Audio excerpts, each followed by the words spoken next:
All right, y'all. What's up? We back again for another installment of this reboot. What's up, y'all? This is Prince of Fresh Podcast, the Bel-Air review, the official Bel-Air review. I don't care if they got their own official podcast. This is the official review. I am your co-host, Rhayne Coleman, and I have with me another Founders Award nominee. What's up, man? I just hope that I'm prepared today because I don't want to give some kind of speech and then the Asian girl for episode 1 comes back and be like, "Hey, Bruh, what about the 4 pillars?" what the bro? What is this award, I bro? said, "Girl, What even is this? this is episode 2." You done changed your hair color and everything, My bro. name I was was like, sorry, guys. this It's is me, Cole Jackson. I apologize. It's me, Cole Jackson, your co-host. Hey, see, man, this is son. episode 2, Okay, girl. Where you been? she been in the cut And why you waiting. and Lisa not talking no more? They broke up. Some friendships don't last, and they broke up. It's like, girl, you did me wrong. You did me Uh, wrong. You got your Nubian king uh, and left me in the dust. not Nubian This shit, King. right? Will your West Philly Nubian king? So, episode 7. This is honestly, it feels like we're powering through this season. I don't know if it's that or if like life is just happening so much. I'm just looked up and I'm like, oh, we're in episode 7. But this one is called Under Pressure. And they say external dilemmas throw Carlton and Will off track and prevent them from fully preparing for the Founders Award. That is a lie. It shouldn't have said them. It should have said Mm. one of them. But what do I know? So, what's up? General thoughts. How are you feeling about episode 7, Under Pressure? Overall for the episode, I thought it was a good episode. Like, especially Mm-hmm. when we get to the end of the episode, and we'll get to Mm-hmm. that. I don't want to blow my load too Yeah. early, but there were some good things on here, and then there were some confusing things on here. Particularly with 2 characters, Hillary's character and Phil's character. I Ooh, was very you confused said about it. those two storylines. Confused me this week. Yeah. So I don't know what's Yeah. I said maybe I'm not paying attention. I don't know what's going on. Yeah, well, we're gonna see, man. We're gonna see. Listeners, let us know while you're watching this or listening to this podcast. Let us know how confusing these storylines are for you. But this is the What about official you? podcast. Oh, not because I thought it was okay. I did enjoy the episode. I I felt like it moved the needle. I felt like a lot happened. I felt like this episode feels like it maybe should have came a little sooner, or some of the events should have came a little sooner. Mm-hmm. That's what it felt like. Like, are we? Not that we're missing something. It just feels like knowing that we only have 10 episodes and this being 7. Like a lot of that Miss Hughes stuff, I feel like could have been condensed to be half of episode 3 and move a Mm. lot of this stuff forward. Because I was like, this misuse didn't even really matter. So like Yeah, Tatiana needed a check. that's fine, but then make her something else. Like do something else with her then. Make her, I don't know, part of the hype house. We don't see them girls no way. You know what I'm saying? So I don't know. It was I did enjoy the episodes, I won't lie. And I do have questions that'll probably be answered during this recording, but Mm. all in all, man, it was good. It just should have come sooner. Should have come sooner. Yes, and that is our very long cold open to the show.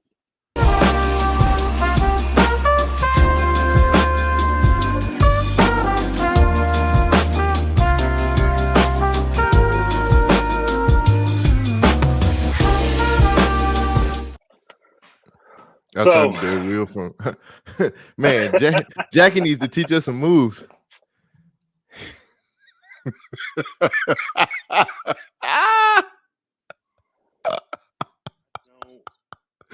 What I, what a reveal this week with what a Jackie. curveball! What a I'm not even gonna say plot twist because We'll none of get that to made it. sense. Don't blow it yet. Jesus! Don't blow it yet. Don't blow it yet. I gotta get okay, All man. right, go ahead, go ahead. Give me We gotta some do freshness. this week's freshest of the week. It Yes. was a very close race. But it was. I had No, three I'm people in. waiting to see. It was three in Okay. mind, but I think it's how this guy wears the clothes, man. It's I his, think you. I, man, he's got it. My brother Jazz, freshest of the week. yeah, Who'd you want? Carlton. But see, for me, Carlton, my problem with him is because he's in this preppy Mm-hmm. role, his clothes do look good, but they're never outstanding. Like they are for me and my personal taste. But like Yeah, looking at everybody else on the show, I don't know if he's ever gonna get it. That green suit might have been the closest he would have come to like really. yeah. So so I agree. No, I'm just because like, damn. it was between Will, it was between Jazz, and it was between Hillary. Because Hillary, she was looking really good in everything she had. Mm-hmm. But it was something The about biggest Jazz. Like, so Jazz had this checkered hoodie on in the record store that I thought was fire as hell. It was mm-hmm. a Donnie Diaz green checkered track jacket. Thought it was cool. And everything he rocked, he had no shirt on up under it. Like, so it's like, Yeah. don't wear no shirt this week. He had this deep V-neck shirt from Bianca Saunders, which was amazing. When they went on the date night, which was on top That was a good one. of, I hate That was a this good part one. because I don't ever have. He had on these Marc Jacobs Bourbon men's jeans. I thought that was a fire ass date outfit that Yeah. he had on. And it was it anything else he had on? Oh yeah, he had this jacket, this other jacket on in the Mm-hmm. when they was flashing back and forth when Will was kind of telling him what he needed to do. It was the Mm-hmm. jacket, Mm-hmm. this jacket was the one. It was a kind of like this it was a white jacket, but it had like these different prints on there. Yeah. It was the Pleasure's Orbit shirt jacket. I just felt Okay. like the way he wore that was fire. I just thought all of those were fire as hell.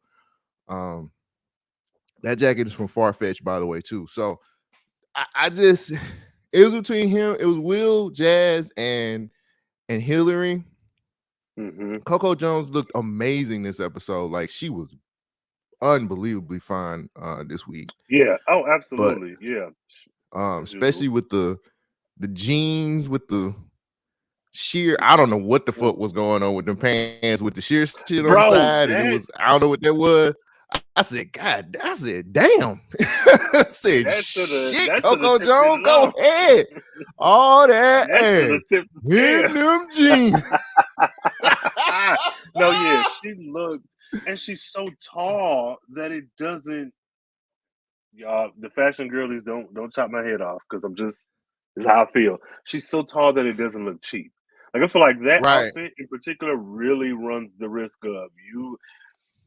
You got to be the right type of girl to wear She that. she looked amazing. But for me, man, it was just Jazz is so cool. He just I think it's like the attitude that goes with like when he wearing with the clothes, because he's just a cool dude. So I was just like, I had to go with him. Not to take anything away Yeah, from Will, because Will has some fire clothes this week too. but see, that's I Will's think, default though. yeah, I had So to take that into his ain't as consideration when it exciting. comes to that. Yeah, But I it agree. I agree. it was it was it was a tight race. It was a tight race. Yeah, yeah. I'm just a little sad, man, because I feel like Carlton, and not that I'm rooting for Phil, but I think their characters alone will never let them really be the first because they're so I think I gave just Carlton type. Freshers of the Week one week though. No, You sure? you didn't. Yeah, I'm I'm gonna have to sure. go It back. was Jazz. It was Jazz Vivian. got it one It week. was Coco, Hillary got it one week. I gave it mhm, 1 week to Will. Vivian. I think Will got it too. Yep. Nobody's got Jazz. The first person to get it twice, and we've had 7 Yeah. episodes. I'm pretty Yeah, sure. I And know. then by You gotta default, give it to Carlton. nobody got nothing last week because it was a family reunion. So I've And it had should at only least be 6. Let's see, Jazz twice, you. Bro, you had 6. Hillary. Well, now you've had 6 here. Yeah, Jazz twice. Jazz, Hillary, Will, Vivian. Yeah, Hmm. Carlton that came close because I don't that green think. suit. I don't think he gonna ever him and Phil. They just don't. And maybe and Ashley, I don't think so either because like they don't do nothing with her. Who? But Uncle Earl's favorite grandniece. Because she wasn't even on this episode, so I don't even know who you're talking Bruh, about. at all. I feel like Yasmin will get it before she would. Yasmin is barely there. Yes. Yasmin is a fucking evildoer. But yeah, so cool. Listeners, let us know, who is your freshest of the week. Do you agree with it being Jazz? Do you disagree? Do you feel a little bit more passionate about any of the other characters? And with Carlton and Phil, with my theory that they'll never get it because of their type of character, do you agree? Or do you feel like, no, Carlton should have got it? He had them shorts on the whole episode. I'm going to be He honest definitely with you. did. I don't know if I'll ever give Phil freshest of the week because I just don't like that nigga. But even you not liking him, I can see why you wouldn't, because all he does is wear suits. He doesn't like. Well, I It ain't think even like suit. no. I like a good suit too. I'm a suit But nigga. if we're looking at, you've already set the criteria up. More than one and more outfit, and they got to be a little bit more outstanding than the rest. There's no way him in the same episode as Vivian. If we're just giving out freshest of the week, he'll never win. If Vivian can get it, I'm pretty sure he could too. We got what, 3 more episodes left? Okay, so let's see. Come Yeah, on. what? Come All right, on. he has a Come on, 30% Bel-Air, chance, huh? Bel-Air wardrobe department, step your game up. Let's just get this But he going. doesn't look bad. He doesn't look bad. He just doesn't. He just a He don't tight do ass shit. nigga. Yeah, but he don't do nothing. Jeffrey will get it before him. Jeffrey suits be suiting. Yeah, Jeffrey suits be. Hey, But that's what Jeffrey happens. That's what happens when you're a spy. It comes with the job. You are gotta have a badass wardrobe. Yeah, you're right. So the episode opens with the kids bickering. The kids bickering. The scene with Phil and Vivian making breakfast for the boys wasn't huge, wasn't like this grand over the top thing, but I thought it was cute. It felt like sitcom. It felt like, oh, we're so happy for you guys. It did what it was supposed to do. And I think it Mhm. felt like the original series, just a little bit more serious. Them bickering, um, Carlton suspicious, asking them if they wanted something. That was pretty cool. I did like that scene. And I'll say I wasn't as offended by Phil's presence in this episode that I have been in previous ones, because I feel like he didn't really, well, into certain parts, but like this beginning part, he didn't really. He just felt like dad. But I think that's also a detriment, because while you're just existing in this house, being cool, fun dad, guardian, Mhm. you ignoring all your other responsibilities. So like, I, hey, so I don't know what you feeling on this opening, all in the family sitcom ass shit. It didn't make a lot of sense to me. They were cooking breakfast for Oh them yeah. to. It's like, we have 2 Founder Award nominees in the house this week, and I'm like, sure, why not? Hey, we're gonna ignore everything. Um, Why not? Yeah, the the conversations Founders that came Award. out, everything that came out in the wash later on was like, oh, this is we don't need to worry about those things. That means nothing. See, my issue with the Founders Award is I don't think that they have adequately explained its importance or the inner workings of the award.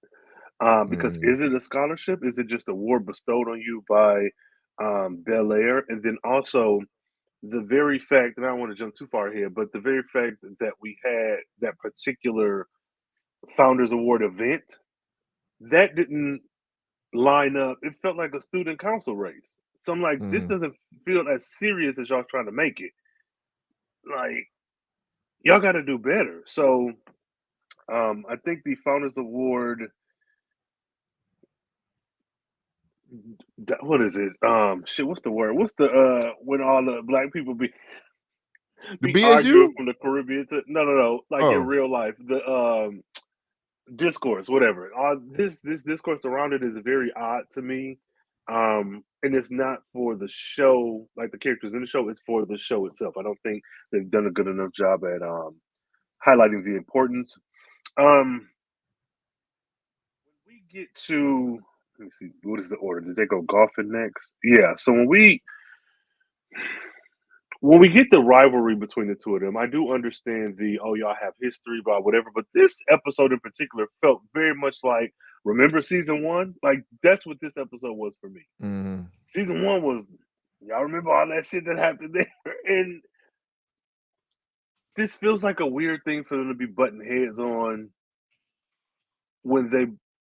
I don't know. Maybe I'm wrong, but I feel like with how far we've come, I see Carlton's point of view and I get his frustration and anger, but this also doesn't feel like something that should be. Maybe I'm wrong. Hold on, let me process this. I want to say not a big deal, but it feels like you tell me how you feel about the golfing scene between the two of them and Phil, and then I'll kind of work through how I'm feeling.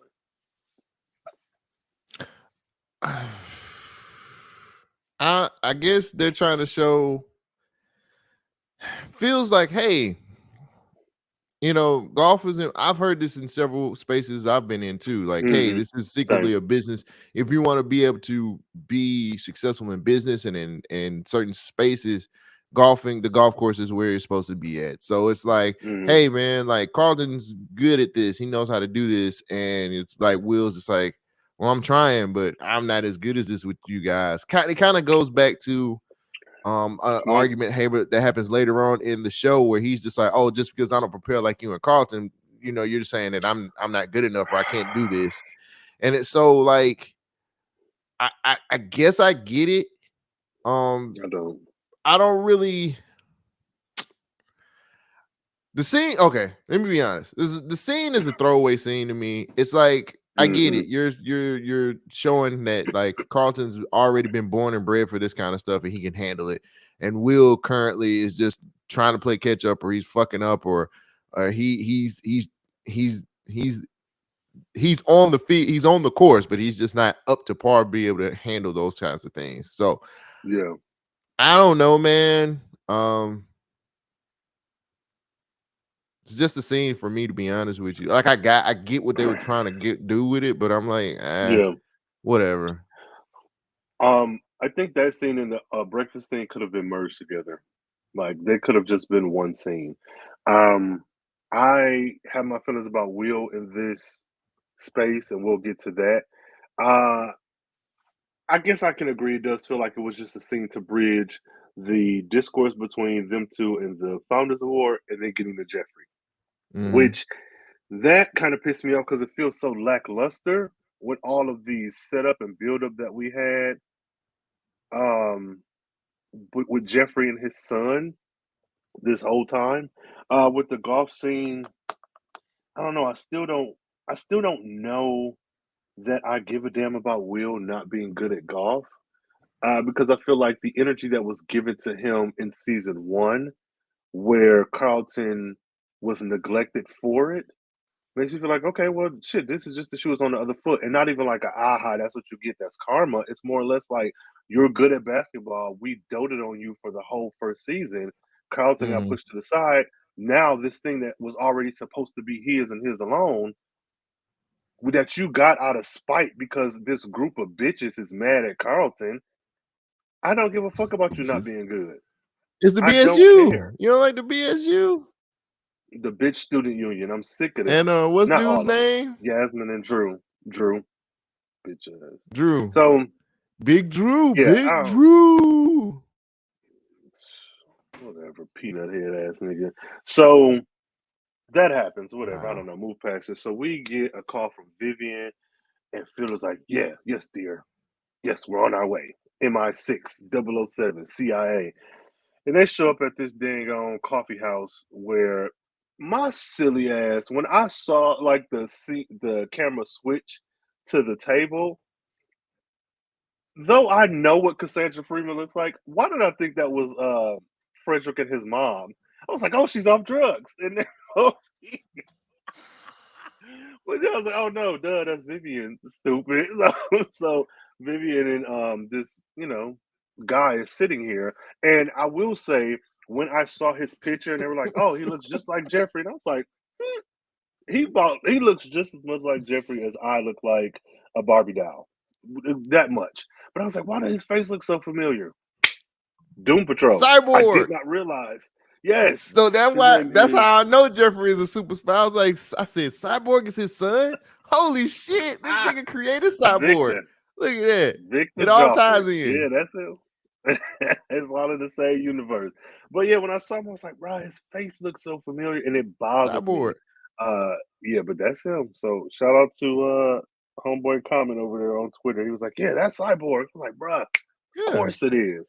Um, and so when I looked up his son, Don't look I nothing kept like him getting the though. guy, which I'm fine with, but I'm No, not you're fine with not. because No, they you're had not. no. I'm fine with it because everybody don't look like both their parents. What pisses me off is that they had Will say that silly ass line. That's what makes me not fine with it.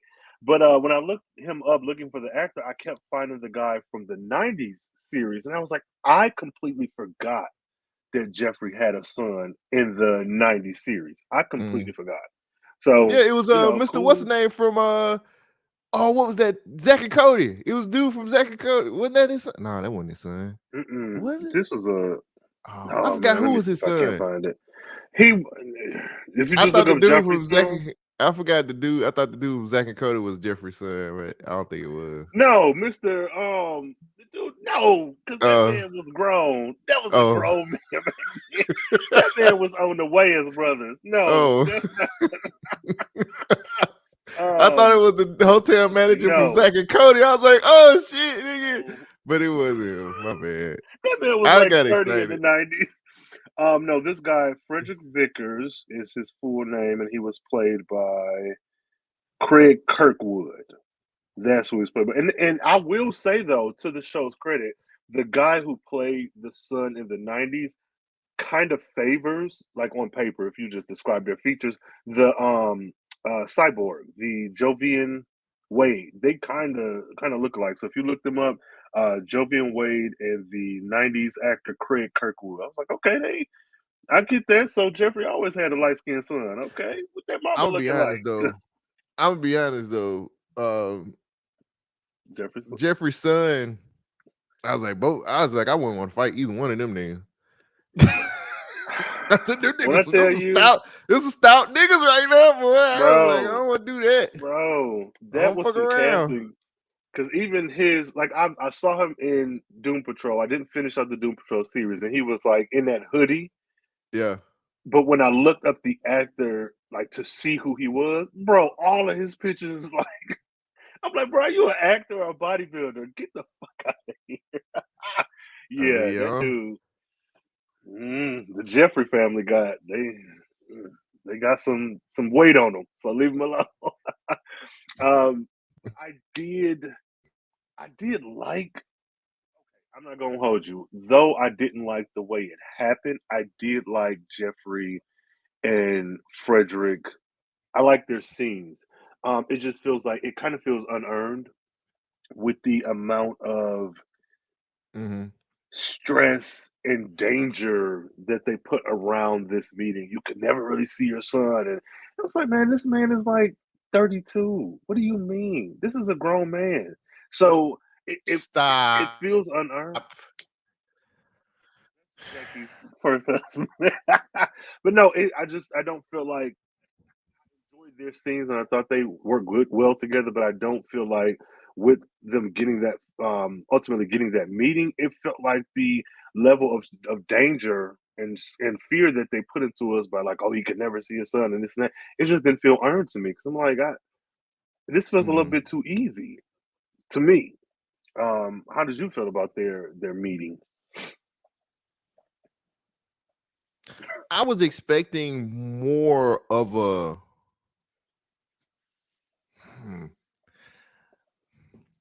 I expected them to be more like. How can I put it? Like I get where he was coming from, why he was upset with his dad. Mm-hmm. I kind of felt like he would be a little bit more accepting knowing the story, but I guess he just didn't know the story for real. I don't know, man. Like it was a bit off. I don't know.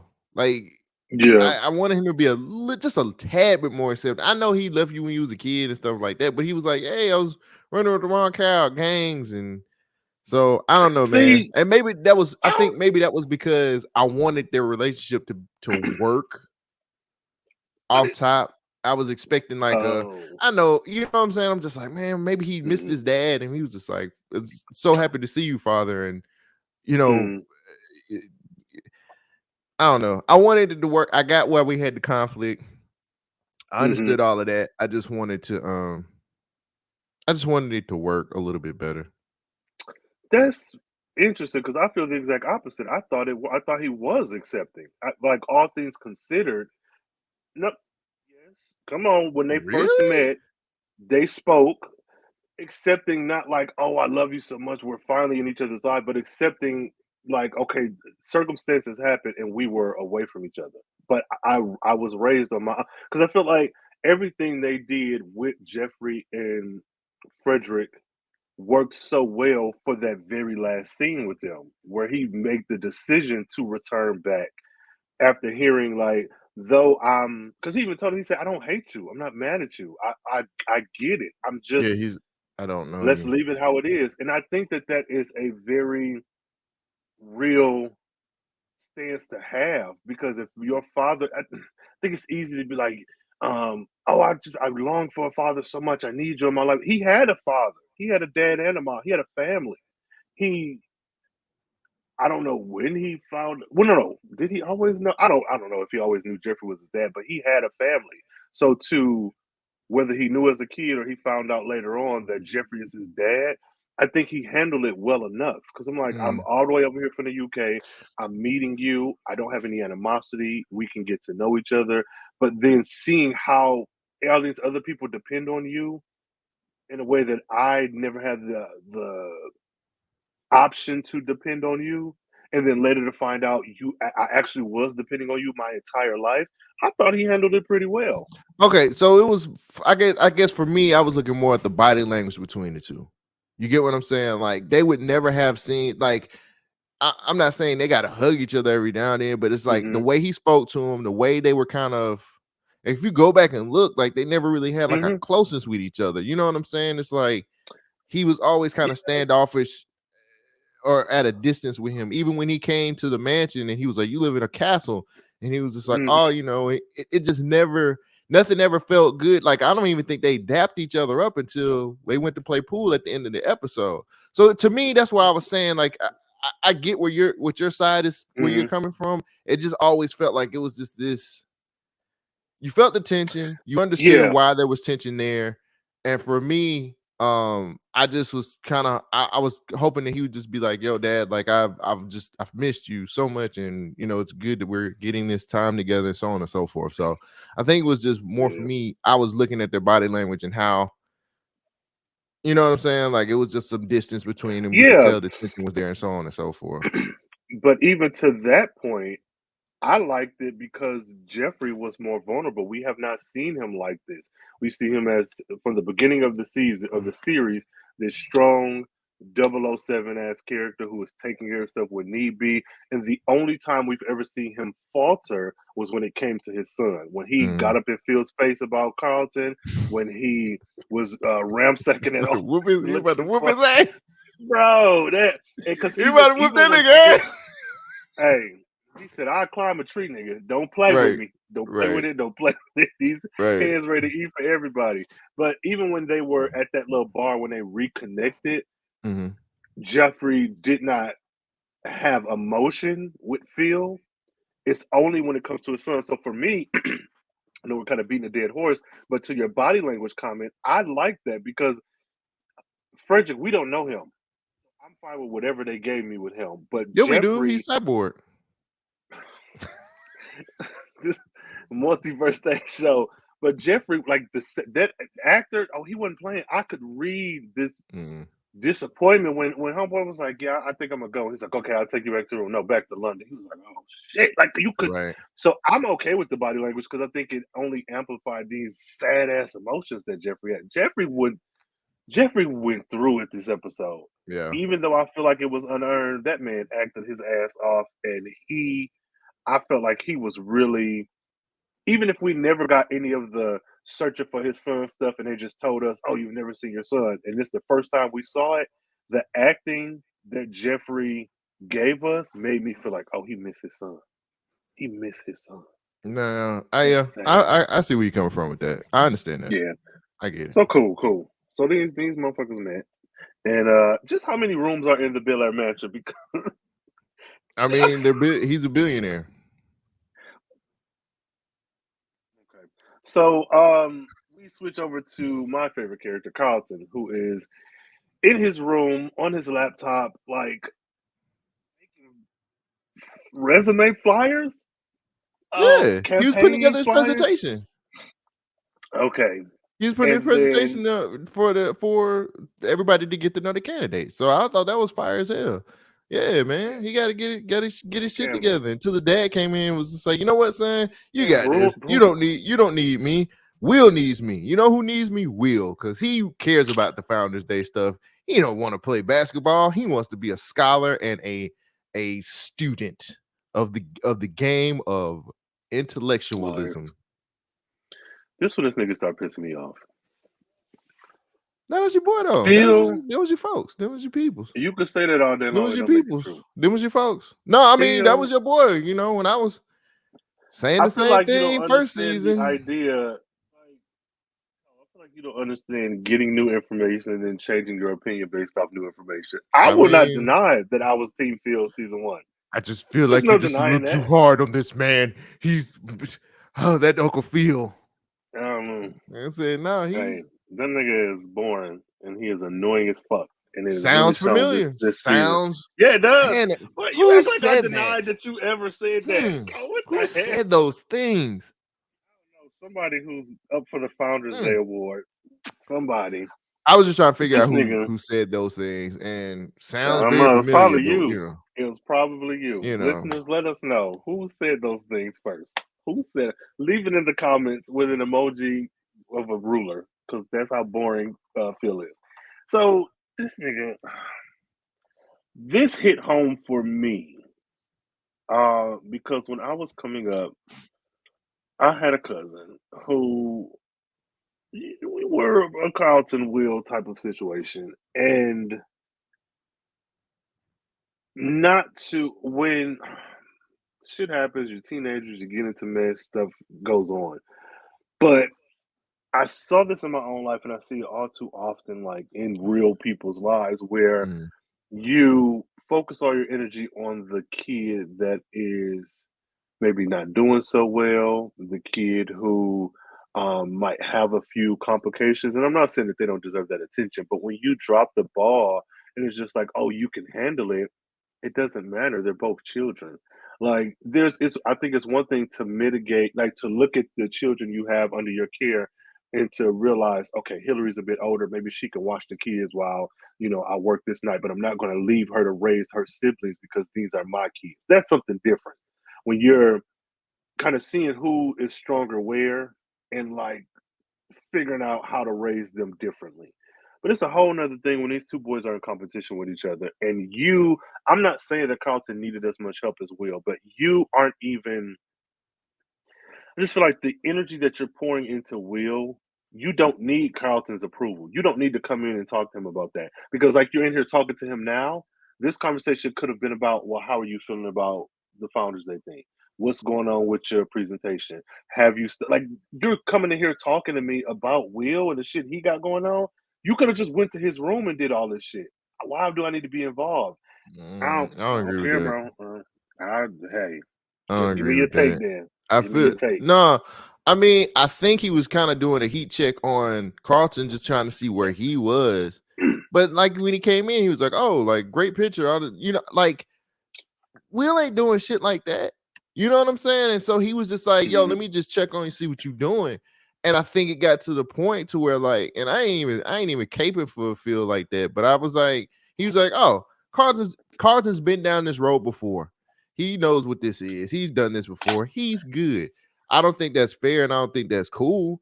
And then I also see it from the standpoint of like, yo, man, like, I don't see where they're trying to make me feel bad for Will, like he's this hardship case, and I'm like, he's not really. Like he's popular, he can hoop, he ain't dumb, You get what I'm saying? And I think he started a kind of feel like Will is just like, I mean, I kind of feel like Philip is just like forcing himself. He forcing himself on Will because he don't want Doc and like they haven't even really set up a legitimate beef between Doc and Phil, to be honest with you. But he's trying to he's been running this race against Doc, but they haven't set up a good enough reason why. The only thing we know is Doc from the hood. He runs a basketball camp and he goes to teen clubs. That's all we know about Doc. And he twirls his mustache because he's just like, I'm the bad guy. But I'm like, you haven't set up a conflict between these two, honestly, a real conflict because I just feel like he's trying to race Doc for the love of Will. And I'm like, I don't really get why.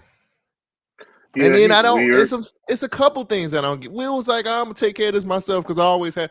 No, you would be in jail. I mean, he comes to that realization later, but so what? That's I don't. The whole thing with Phil trying to be this surrogate role model for Will. And just not pouring into what Will loves the most, which is because he reluctantly was like, well, let me just put him in basketball camp. Fuck it. I don't get it. It's not resonating with me. I know Phil messed up the previous season with the whole father thing. I kind of really feel like I go with the hate. No, I kind of feel like that wasn't that big of a deal to me. Like his dad was a piece of shit. Like, his dad was a horrible person. And to be honest with you, it kind of come off a little bit better if you didn't really get to know this nigga for real. The nigga was horrible. No. I agree, but I agree with everything you said, except I think it was a big deal. But what would have made Phil in Will's life up until this point, what is these words? What would have made me more accepting of the way Phil is acting is if in that first episode he wasn't being a bitch like, well, he left, he got to apologize to me. Like if this same energy we're getting now would have been in that first episode in season 2, like, okay, Will, we fucked up, whatever, and Will was just like, I don't want it, then okay, because it would have been consistent. But like you've shown that when Doc showed up, that's why you give a damn. And then I agree with you. That nigga ready to fight Will.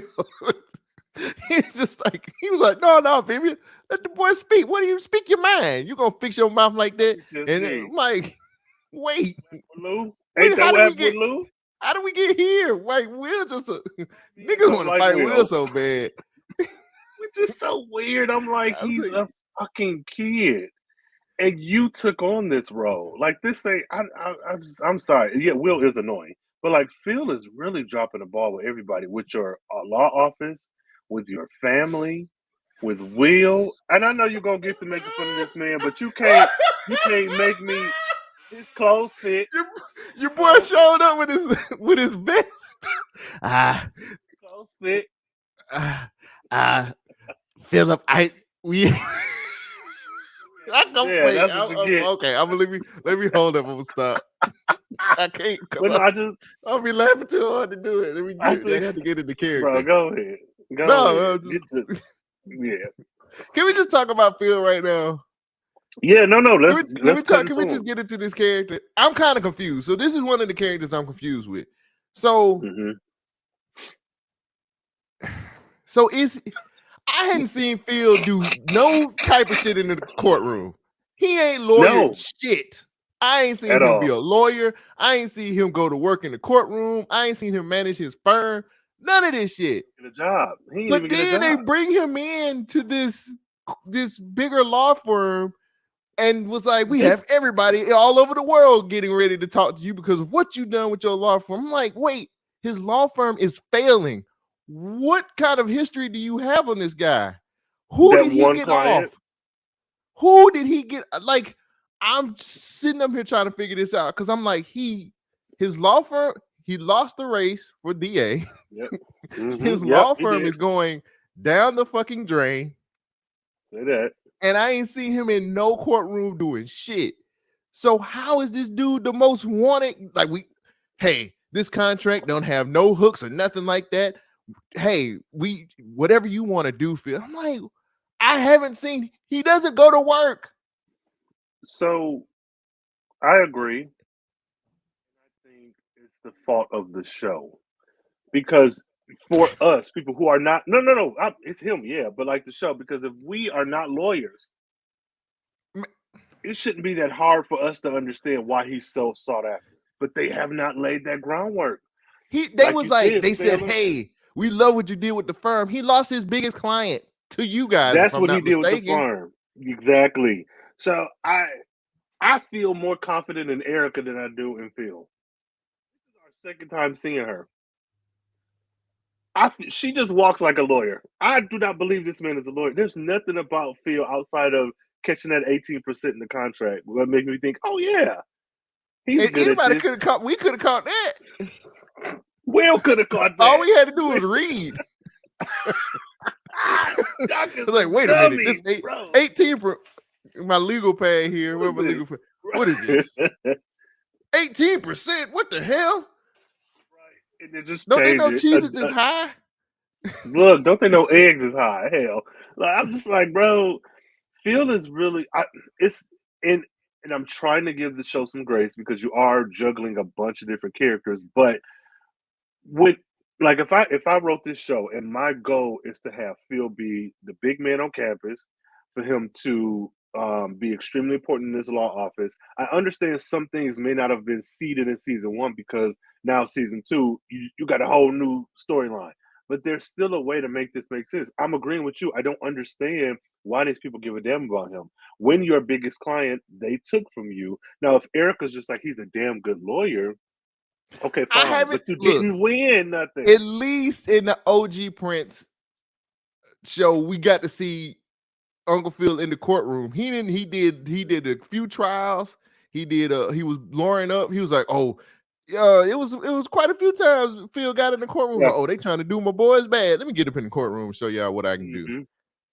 I haven't seen Yeah. him do nothing but sit at his desk and brood and be Be a mad stay-at-home because Will dad. want to play basketball. Stay-at-home dad. Jeffrey does more work than he does, and I feel like with some of the scenes that we got, like with him and the guy who you make fun of, if that first scene had have been that guy like at a trial and Phil showed up to like support him and then they had that conversation maybe walking out of the courtroom, at the very least you would have a image in our head of him in the courtroom. Like when I think of Law and Order, I think of courtrooms, I think of police officers, and I think of New York. Mm. I can see Detective Benson like on any other show, and I'm automatically think, oh, Mariga Hargis, whatever, Benson, lawyer. She might be playing a nurse.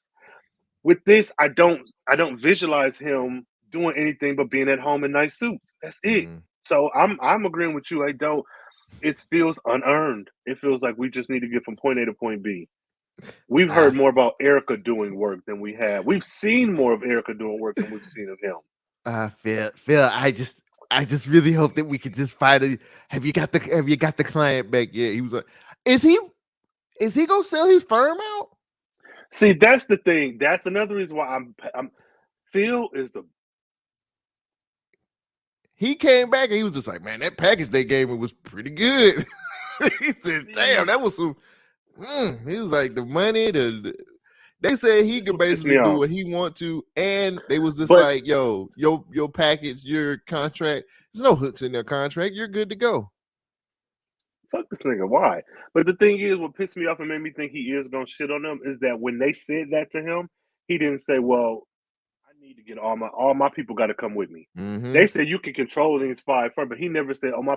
And that's what I'm saying. This is a detriment of the show. Is for me dropping the ball because I should be able to watch a show about firefighters and understand what I'm looking at.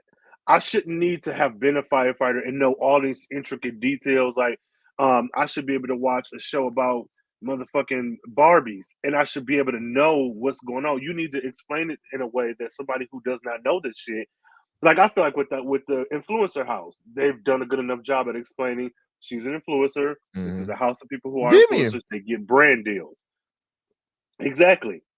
even with the art stuff, I don't know everything about fellowships, but I understand that Vivian is the kind of recipient of it, and she runs this and she throws the shows, but she answers to a council. With this, I do not feel like, and it may be like implied that, of course, he's taking his people with him, but they're not at this meeting with you. Yeah, like he's You ain't got said nothing about them. partners, and he's just like, "I'll take care of it, guys." Like he keep putting off his That's not homeboy with the JC Penney suits to the side. He be like, "Hey man, you Walk in can't his show up warehouse. with cheap ass suits, brother. You got to stay to the No. side. Let me handle business, okay? I know what I'm doing, even though I've been gone for 6 months, 9 months trying to 6 run for years. and it's just like, so I don't know, man. I really feel like, I'm gonna be honest with you. I feel like he gonna sell out his people. I feel like he gonna sell out his folks and take that deal. And then that suit guy gonna be on the street hustling for his kids. I feel season 3 is I have kids. I feel I have three girls in college. I need to get.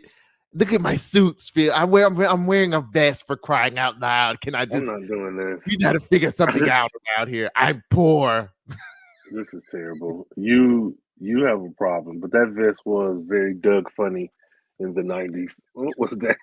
He was like, I am a professor in a 90s college. That nigga ain't no professor. That nigga look like he taught high school. He ain't even made the college level yet. He looked like he was like 10th grade teacher at there, hanging with Mr. Cooper.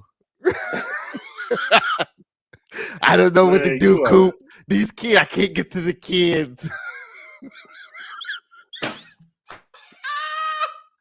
I'm not doing it. I'm not tearing down another black man. That nigga was on Family Matters, mad as fuck. Somebody get Steve Urkel out of here. Oh, he's ruining my class. You know how they had them random teachers of the week? Yes. Yes. This is terrible. Random. I ain't seen that nigga in 5 seasons. He mad because Steve Urkel didn't want to take his English class. Cole, you childish. You childish. Like, bro, I'm gonna let you cook. Oh shit! I'm sorry. I'm done. You are terrible. That man's trying. He the only one working at that law firm. Shit. I can tell by the suits he wears. He's sleeping in them suits. I'm here 3 nights a week straight. I don't leave. Phil is terrible. He is really. They're not setting him up to be a ideal person, a good person. He gonna sell them out. He gonna sell their ass out, and he might. And not. He gonna have sex with Erica. He ain't gonna win twice. He goes. No, he gonna win 3 times. He gonna sell. He gonna sell out his firm. He gonna have sex with Erica. He gonna successfully cheat on his wife. He will out of Doc's grip. Side note. In the process. Side note. The Vivian Banks story should have been earlier in the season. Y'all really dropped the ball. This piece, episode 3. The whole thing around this anonymous piece should have been something. Not even episode 3. That should have been episode 2. That should have been way earlier in the season. And we should have been getting a whole lot of buzz around this piece for a very long time until she finally just said the storyline should have been kind of concluding up here where she said, it's me. I'm the person that's done this piece. And then her and Coco Jones conversation would have made sense. But if this art piece would have showed up earlier in the season and we would have had a whole, they not doing enough. God damn it. Do more with Cassandra Freeman is such a beautiful black woman on this fucking show. And she is, I'm gonna say it right now. And I'm probably gonna step on some feet when I say it's the best outfit out of all of them. I love her. She is awesome. I love it. I love her. Cassandra Freeman is the greatest Aunt Viv out of all of them. I don't care what nobody say. She is great. I love this. And then y'all ain't doing nothing with her this season. They ain't doing nothing with this woman. She is amazing. And God damn it, she's black as hell. She's unapologetically black in this goddamn show. And that's what I love about this show, man. Let me tell y'all something. This show is as black as it want to be. And I love every fucking second of it. Cassandra Freeman, y'all should have did more with her this season. I'm really pissed off because that storyline could have been really good. We could have had a whole, like, that shit with Phil. He don't do nothing. No, God yeah. damn it. Vivian's storyline should have been way more prominent in this season than what it is now. We get to episode 7 before we actually get some meat on the bone for her, and it sucks. All of that fucking family reunion shit, throw that shit out the window. She's a great Aunt Viv. I love her. Love her. Love her to death. I think you're right. I think it would have been better served at the top of the season. Now that you say that, because she already was advocating for underprivileged artists. We could have been misdirected to think that was one of their pieces. And then once she saw, oh, the fellowship ain't gonna let me do what I want to do, let me just reveal. Because her story feels like Hillary's from season 1. We're like, I'm not compromising myself for these white folks to feed people unseasoned food of mine. I'm gonna make a way out of no way, and that would have been really good. And I think it would have been a little bit more impactful. Well, I mean, it still kind of hit its mark, but being someone, or it would have spoke to Vivian's story in season 1 because she is someone of a certain age who had notoriety when she was younger. Now, the fear of trying to do it again and failing, you've eliminated that fear because people love your shit. So yeah. Also, not to be funny, I love the Banks. Who are their followers? Because Carlton and Vivian the numbers was running up when they was going live. I was like, I ain't seen no numbers on there. No, when they were going live, like they were reaching everybody. Like Vivian had after Hillary was like, yeah, it was 7,000 million, whatever. People looked at this like this shit. She's like, oh yeah, she got on social media. I was just like, and this is a minor thing. It doesn't take me out of the show. But I was like, are y'all being like followed on social media by everybody? Because you niggas you go live once and the message gets like out there. She said the piece alone got a shit to like I think over 700,000 likes.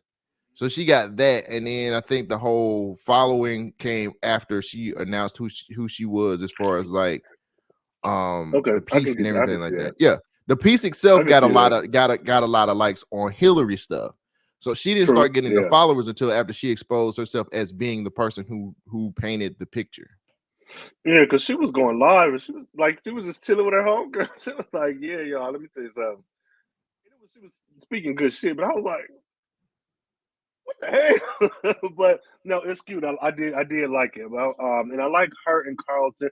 I don't know. There's things that I may be connecting myself that aren't truly like connected in the show, but like her and Carlton going live like that, having Hillary haven't done that. I wish Ashley was more important in this show because it's something about like you're advancing with the times. You're giving me the same show, but you're changing it a bit to fit the times. Them going live just makes sense. Mm-hmm.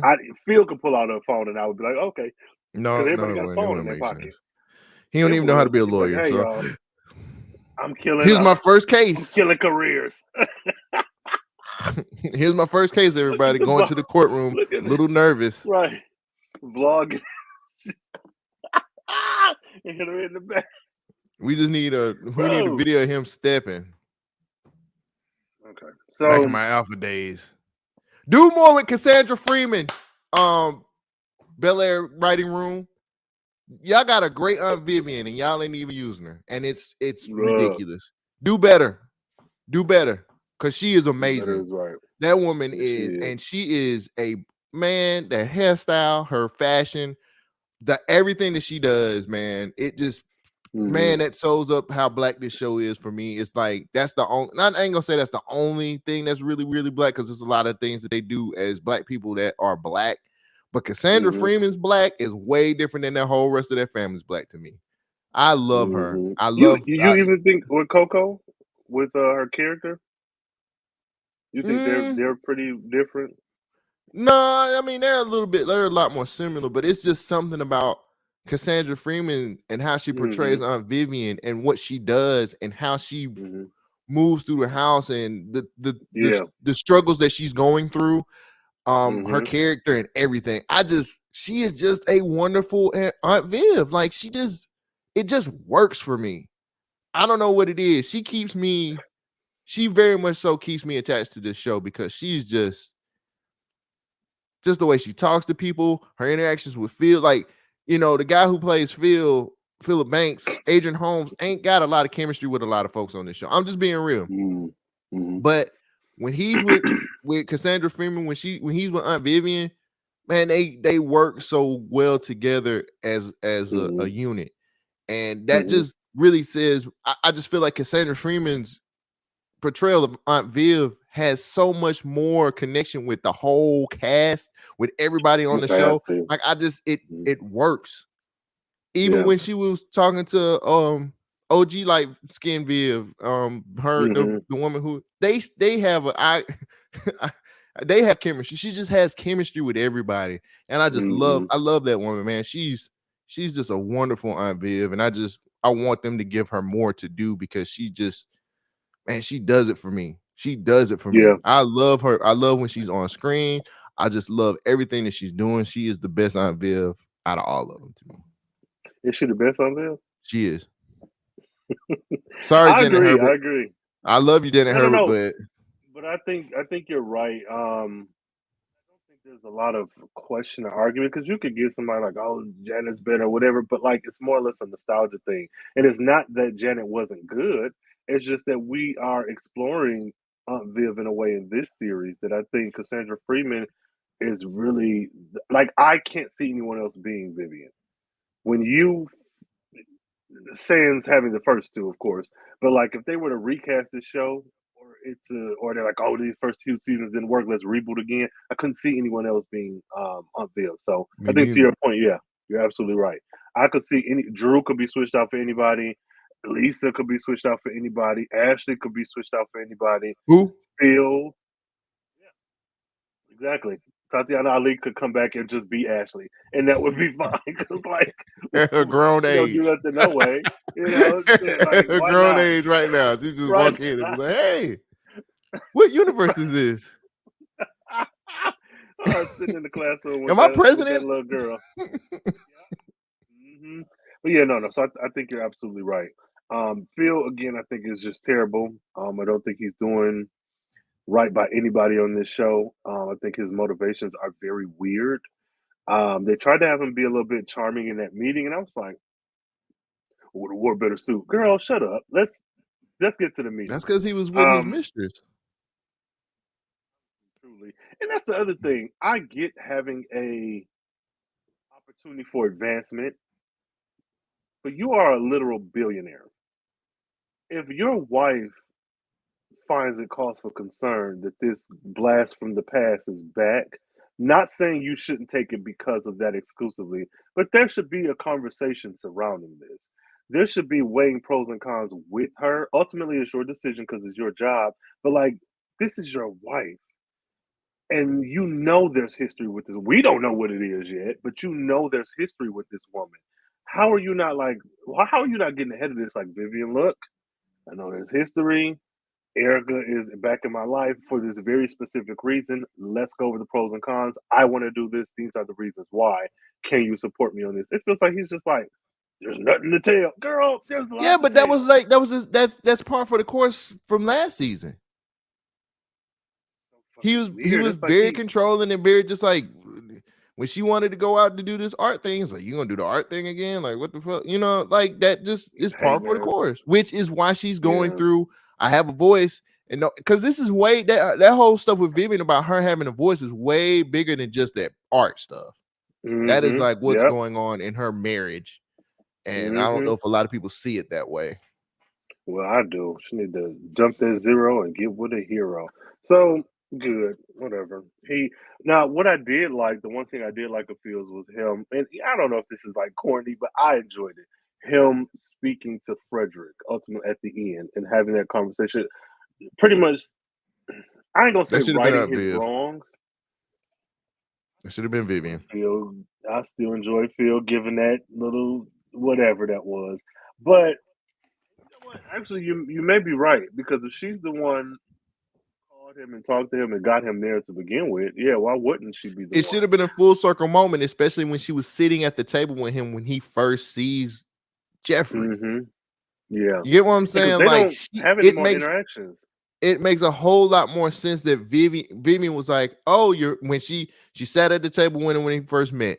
When he brings him back to the mansion, Vivian's the first one to greet. Hey, Frederick. Hey, what's going on? Yeah, we wouldn't make it without your father, and so on and so forth. Yeah. So it only makes sense for Vivian to have that talk with Frederick and be like, Frederick, I understand you're hurt, baby, but Jeffrey has done X, Y, and Z. I don't know how this is gonna sound, whatever, but I think coming from her as a woman and as a more motherly figure also would have made the blow a little bit less painful, or not painful. That's not the word I'm looking for, but it would have made the message seem a little bit more heart warm.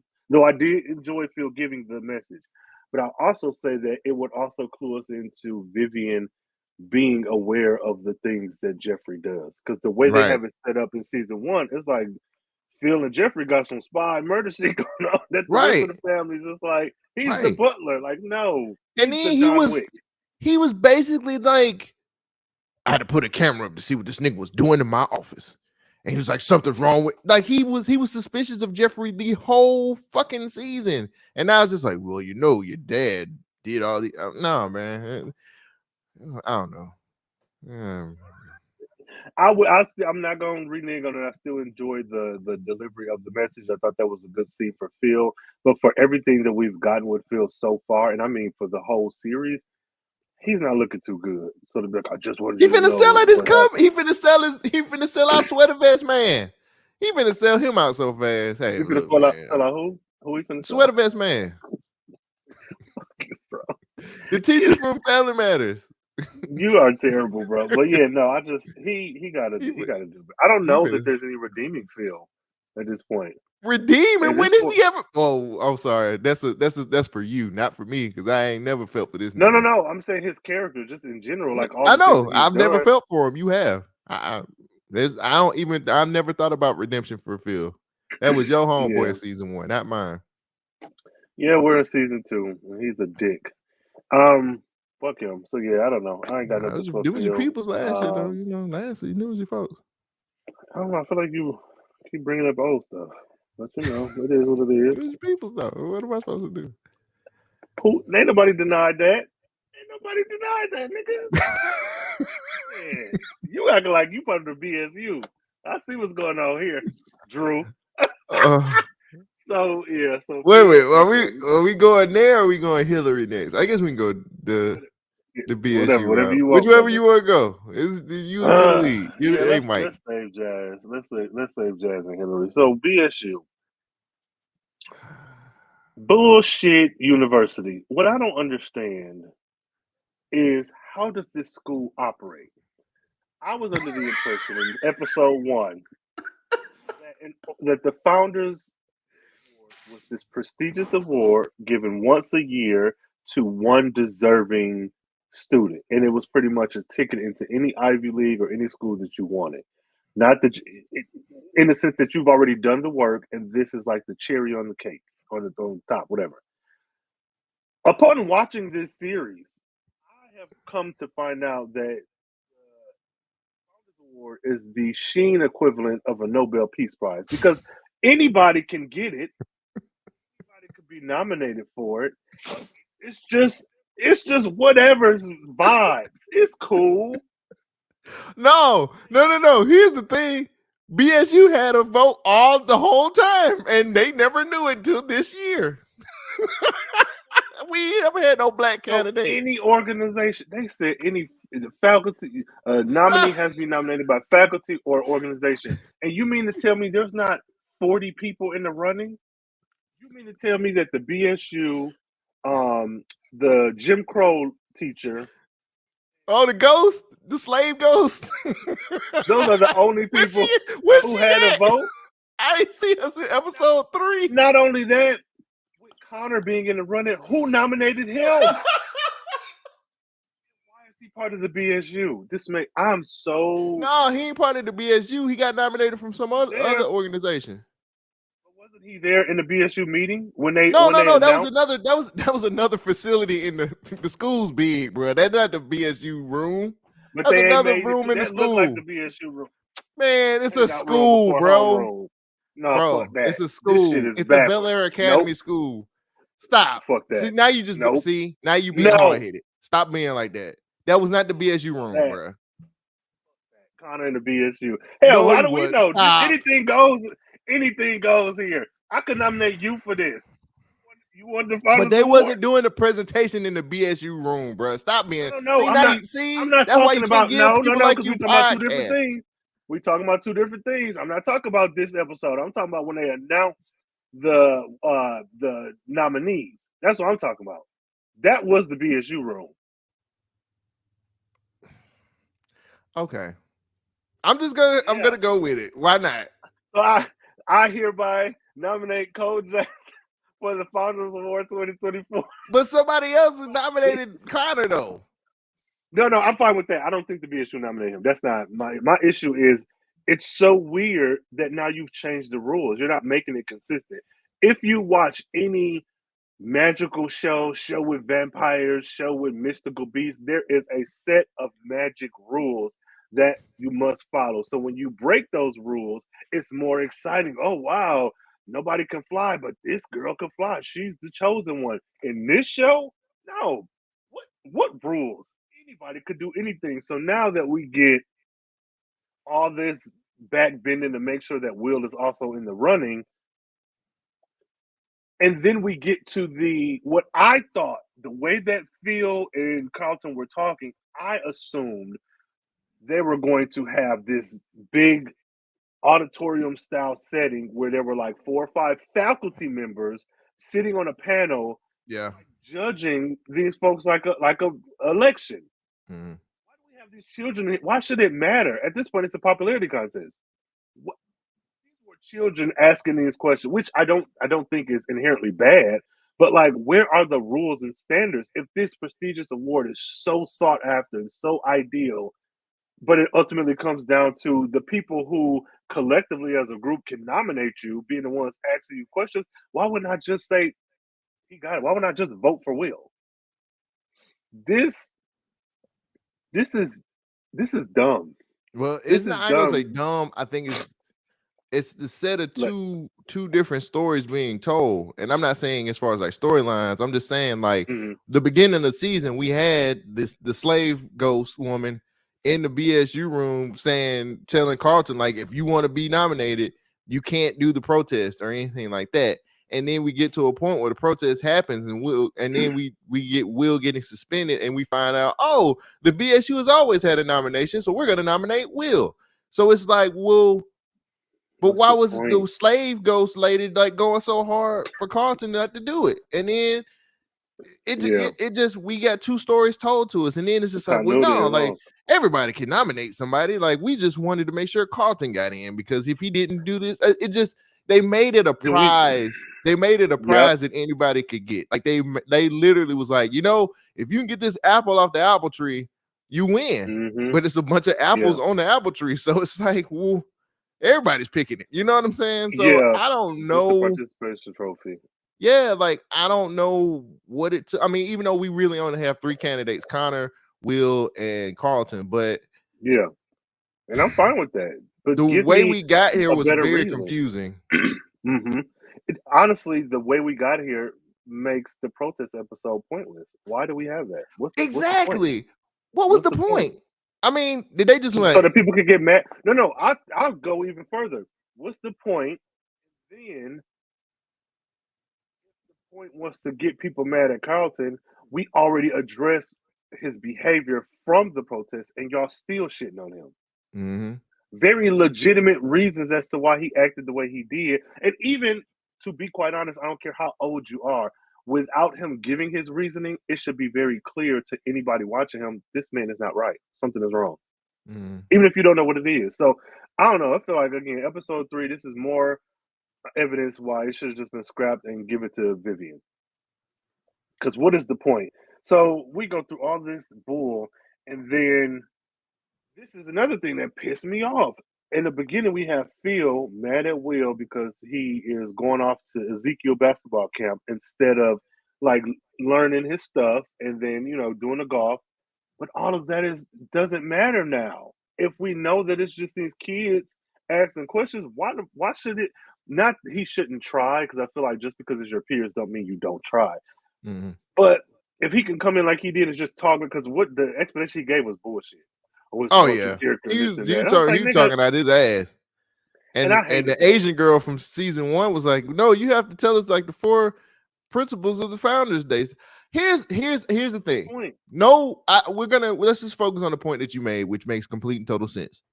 We don't have guidelines or rules or standards on none of this shit. Because I felt like I felt the same way when Carlton was making his stuff. I'm like, oh yeah, it's better be some heavy hitters in there they got to get in front of them. No, it was just a bunch of raggedy students in there who got out of lunch early and just was like, hey, let's go talk to them. Bro, this ain't prom king. Man, I ain't seen none of these kids. Where was Will's older friend from basketball? Where's the basketball team at? To be honest with you, are they still winning? Like, what's going on with that shit? They nominated Tyler. He was like, I can't do that to Will. I'm dropping out. Yeah, Tyler should have been there. But it's Uncle Phil was like, this Will's thing. But I'm like, yeah. None of the standards, the rules, how we get here never really was established. They put a nice little brass ring in front of us to make us feel like, oh, Carlton's gonna be racing against this white student, and then none of it made sense to me. And maybe it was something that I missed in the watching of these episodes, but he was really like. He was using Adobe and just like, let me make sure this shit is put together good. Like, let me get this Adobe centered and everything. Yeah. Like, and then he got a whole picture with Obama. I was like, oh, he finna wow these dudes. No, it wasn't Obama and Biden. Yeah, he about to wow him. I was like, I said, look at this Photoshop. But it's just a bunch of raggedy students who just got out of lunch early. That's so on brand for Carlton that even if it is just a bunch of raggedy students, he's putting his best foot forward. He's not half-assing nothing.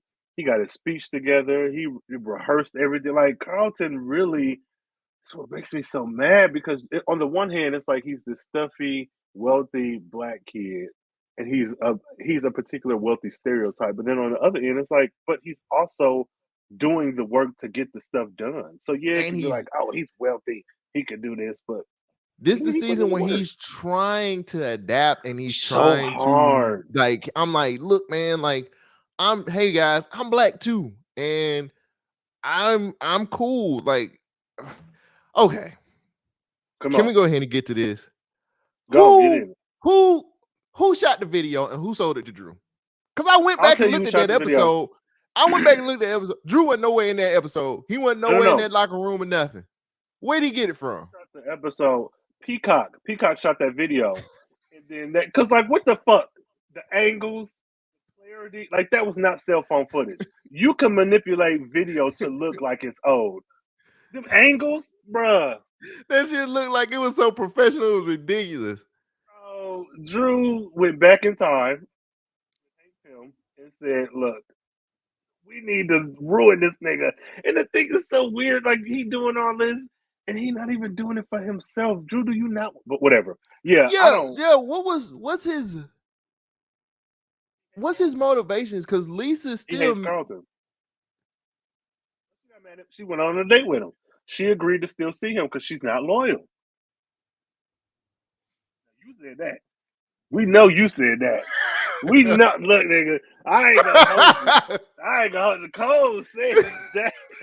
Cole been on her head since season 1, episode 1. But and she wasn't even in episode 1. But he was on her head then. You said that.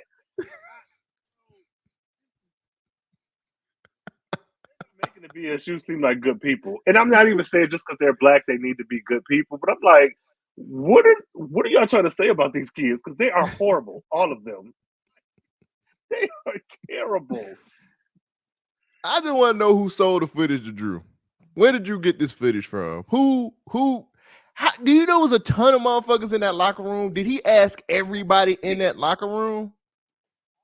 Well, not naked, that's the wrong word, but all of them like bare chested and like short. Because remember that scene? It's a locker room. Nobody had their phones out. All them white boys was just. It was a few people who I think did have their phones out. Man, I don't care. Because But like I just need to know who sold the footage and how much did Drew buy it for? Is he TMZ now? Drew MZ. He was at Ferguson. He did say that. So yeah, there's some history. But fuck him. He look like the yellow peanut M&M wop head ass. How he gonna do that shit? He's so rude, bro. Called him a wop head. Wow. I was sick of that nigga. Here's another thing. So when the footage dropped, I never once thought that it was Will. So why would Carlton let Will drop this footage? That didn't feel. That doesn't even make sense. It doesn't at all. Will has never shown. He's shown street smarts. He's shown like I could throw a party together. I can like he's done grounded things. That's some cerebral shit that Carlton would have done in season one. That's not something that Will or Connor would have did. Because I felt like Connor would have did that shit. But see, I didn't think it was Connor. Just because Connor was the focus of the video. Yeah, you're right.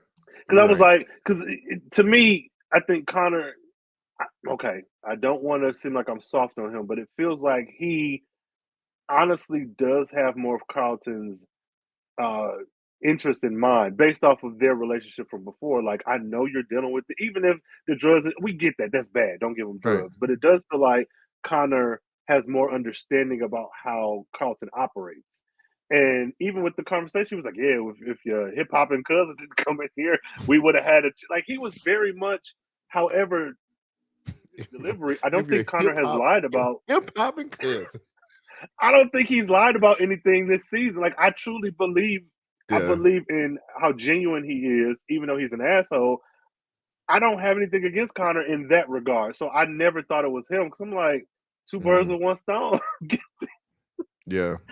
these motherfuckers out of here. And you got Will looking like the knight of shining armor. I'm like, but you motherfuckers say nigga? Like, all you white folks in here, like, why does it?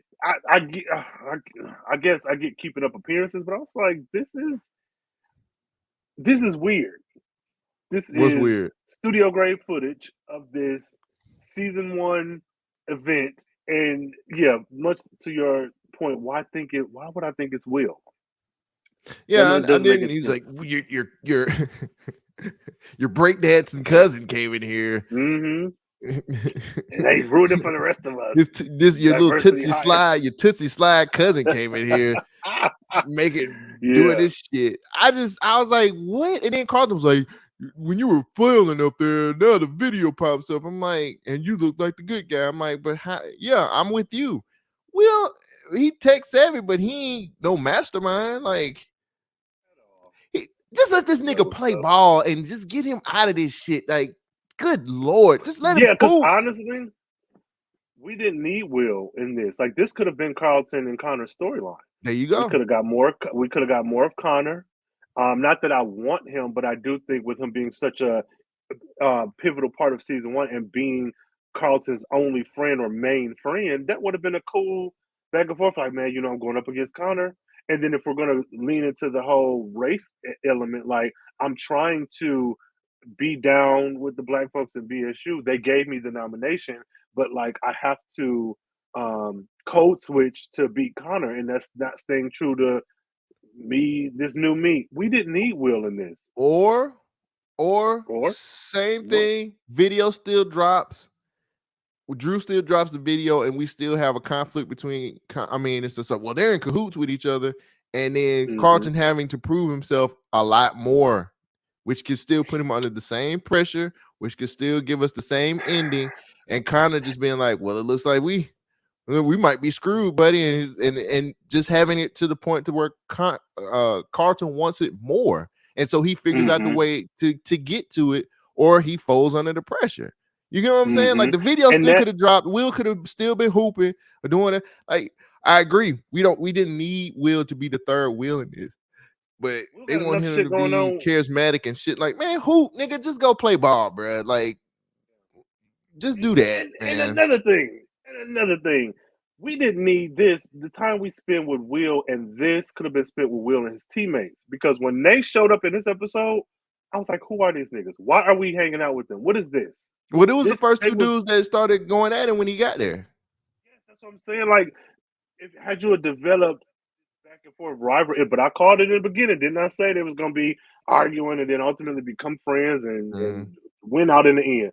But that didn't feel earned. Like we should have saw more scenes of them getting on his head and being impressed with his work, and then seeing this car and all that. They went from "fuck you, Bel-Air" to like, yeah, drive us to get chili dogs. Wings, Bel-Air, great. You got a drunk girlfriend What over wrestling here. here? But yeah, but no. So I think that time should have been spent focusing on Will and those people. Make us care about them because I don't care about them. Not because they're bad actors. It's just I don't. What are we doing? They ain't been We got around long three enough. episodes, right? Mm-hmm. I don't know what the. I know he mentioned the one guy was like getting scouted or some shit leaving or whatever. But it would have been nice to like hang around him. Where yeah, Doc is the I don't know, big nigga in charge, but like you getting close with these people too, showing you putting roots and making your own community. So now when you and Phil are bumping heads and you say I got it on my own, I feel more confident in that because you have more than Jazz. You have Mm-hmm. people who come from your circumstance, even though you're a little bit well off now, but they get you. Mm-hmm. Doc just being evil for the sake of evil is not working. They and And building a bond, showing him build a bond with his teammates, and getting to that point where, because we know why he got the starting position here in this episode, and it's kind of just like I don't like it, but it's what we got. But no, I mean, to wrap up the whole Carlton, the whole Founders mm, Day situation, um, take Will shouldn't have been in it. It it just mm-hmm. don't feel right. Drew is a god almighty. Drew is a piece of shit, bro. Like, Yeah, what the mm-hmm. fuck? And here come Lisa. Okay, well, we'll meet later on for lunch. Bro. I know you got into it with Carlton. He's my friend. It's like, all right, That pissed me yes, off. man, your I'm loyalty, like, Lisa, boy. Woo! And on top of that, are you gonna ever assist Vivian again, or was that like a one-time deal? no. Once she turned against Carlton, that was it. She was like, "Bitch, Oh my this art is god! ugly. I'm out of this bitch." Yeah, she, Just fucking that's, hanging around, nigga. Lisa is just hanging around.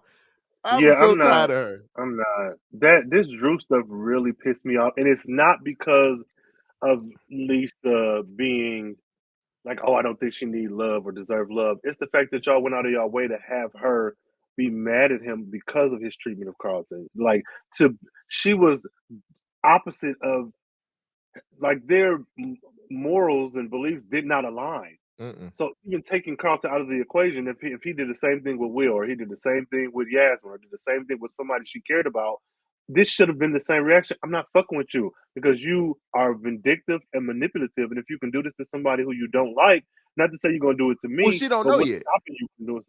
She don't know. No. I'm not talking about the video. I'm talking about the bowling alley shit. I'm Oh, talking okay. about that piling on him. That it's like, oh, it's in my fight with Carlton. Girl, yes. What other because we were at the bowling alley together. What other reason would I have to not like you? Yeah, she seen it with her own eyes, heard everything.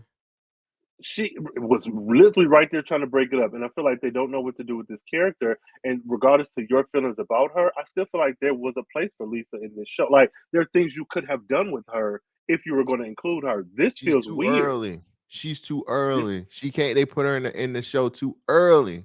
It's too but early. even with putting her in too early, what I'm saying is there's shit for her to do. Like if she was going to be Vivian's assistant, have her like that could have been explored so much more where we could have had conversations about hey how's your dad. I know Phil and your dad ain't really fucking with each other, but how's your dad doing, how's the new baby. Like we know if you just now coming into this show season 2 and didn't watch season 1, you don't know anything about Lisa, you don't know Mm-hmm. anything about her, and we got backstory on her last season. So again, even though you don't like her, I still feel like there's substance there that could have been pulled from her getting on team Drew.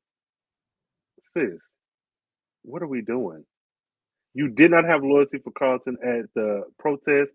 You did not have any for him at the bowling. Well, that's kind of a gray area, but still. And then now, is it gonna take you finding out he released that video to not stop fucking with him? Because in the grand scheme of things, he's done Yeah, much but worse in your face. so but they're gonna spin it to where like it's gonna just look like what Will been doing all season. That's hating. He been hating on Drew all season, to be honest with you, even though he got a girl. So it's Yeah, just like she's gonna be like, you're jealous because me and Drew are getting along, and you know what I'm saying. And it's like, no, Lisa, like he's a bad guy, and she's just like, look, Will, you've already like broke my heart. Like I'm not gonna fall for it anymore, and I'm not gonna suck in again by loving you. You're just jealous of Drew, and that's how they're gonna play it. And then she's gonna be like, let's go, Drew, and Drew gonna be like, I'm gonna hit that. I'm gonna get in the swimming pool. I'm gonna he hit gonna do his that ass. Michael Jackson Thriller when he turned and smiled back at Will.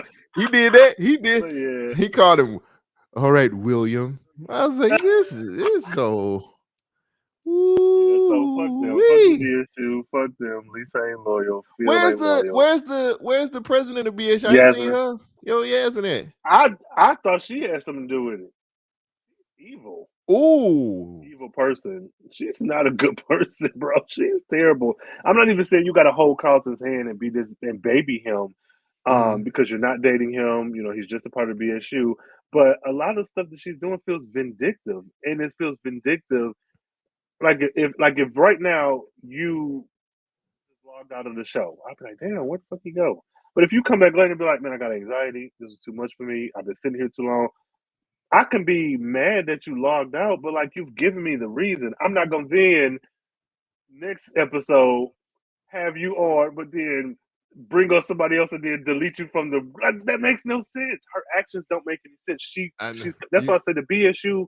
You nominated somebody else, and I just was right. like, wait a minute, I thought we was with us.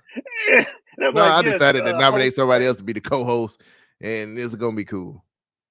Yeah, because you did some shit that I've never seen you do before, which is cause for a conversation.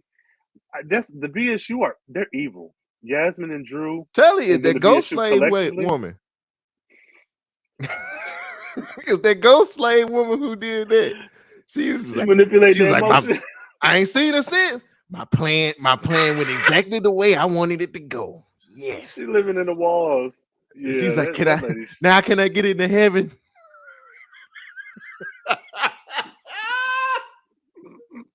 What the fuck, bro? He said, now can I get into heaven? Bro, you childish.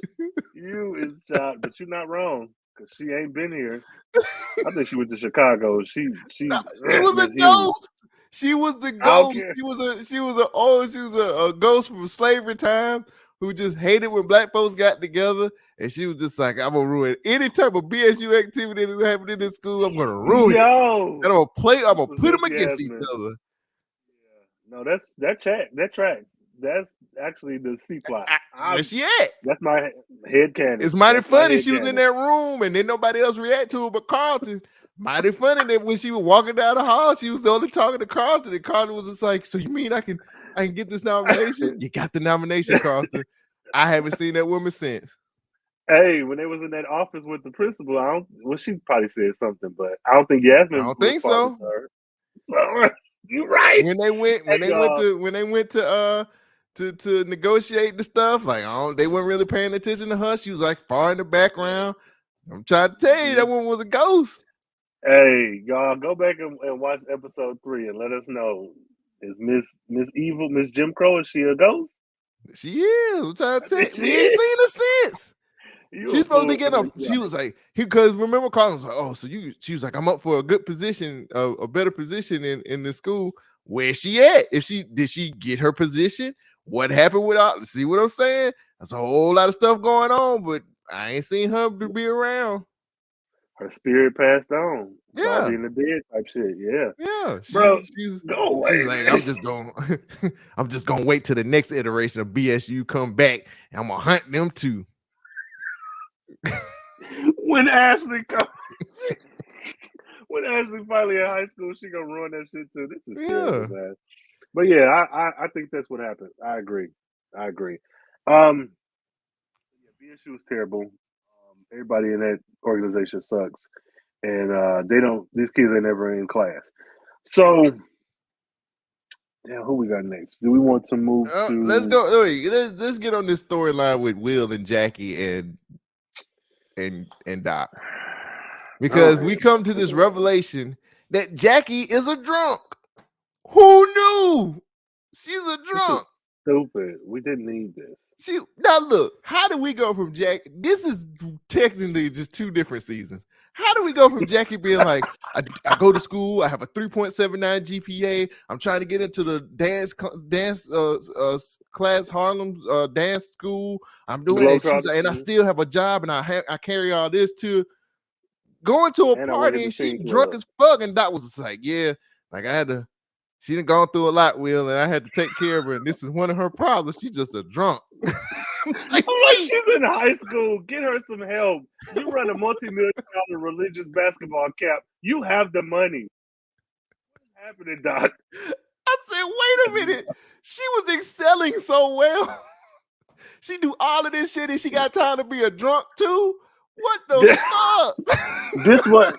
This why I don't like it, because we have 3 episodes. If this had happened earlier, like, I feel like she should have been a little drunk at the teen club, just a little bit. That would have made more sense. She wouldn't even. And maybe, bro. She's like, "Ooh, to go Doc." Like, where's Doc, she going? This girl's in high school, and you can't get her no help now. What's going? Huh? Wait a minute. And then he was like, "I don't want her to have the same problems as my sister." Well, she's a fucking drunk. Well, I mean, I'm gonna drop my pen. Huh? You have the resources to let her not have these problems. So, like, Doc is a terrible person overall. Like, he is truly failing everybody except for them 2 boys on scholarship. This girl is a plum drunk. He's just like, go ahead and lay down. I was like, wait, sleep it off. Jackie was doing very well. But it really does explain. It really does explain the dancing that she was doing. It explains her not dancing at the what's the day. It just explains a lot. Her working at the club, but not really working at the club. It explains that girl take two hours in high school. She has 2 credited hours in high school. Technically a sophomore. Everybody else in the graduation, like, oh, well. It's like this is my second time here.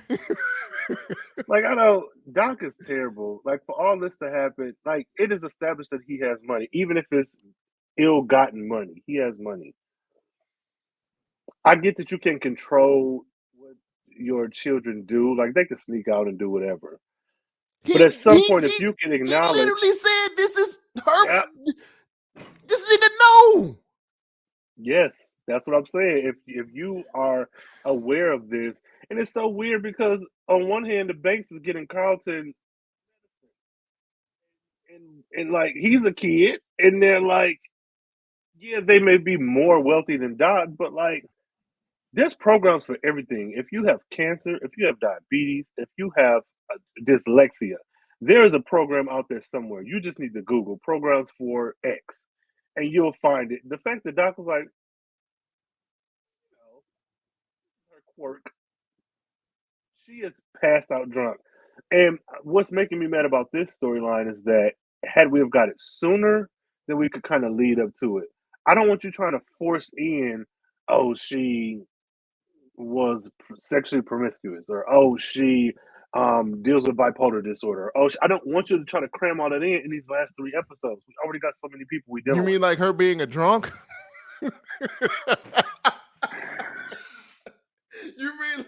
You mean like saying, oh yeah, she's a drunk. Doc is very careless. I think Doc's the reason why his little sister is the way she is. Because if you're doing this, ain't watching her daughter, you talking about I raised her, you definitely wasn't looking out for your little sister. Doc is a terrible person all around. Well, it is. He's gonna use He about to use man. Will. Here goes Will, just fucking running his mouth again and fucking telling his shit to air. But I trust you, Doc. Soon as he said that, I was like, Doc, for to use this shit against you, my nigga, you are done. I know you don't like Lisa, but if we're looking at the relationship you were in season one and how long it took you to tell her because she found out, why are you just freely giving this information up to this man? Because Doc's the You only can't one be that that mad. understands him, bruh. Doc is the only guy that gets it. He's from the streets, yo. He from the Doc can't streets. take care of his niece. I wouldn't trust him with nothing. He tried to take 18% from you. And your uncle had to go in and rewrite that contract. But oh, I trust you, man, because I'm so stuck on West Philly and being from the hood. Girl, you could be where you're from and still whatever. Will you? This is upsetting, and I do not like this. He about to use it against him. He's about to shoot himself in the foot yet again. Because he's sure about to use this.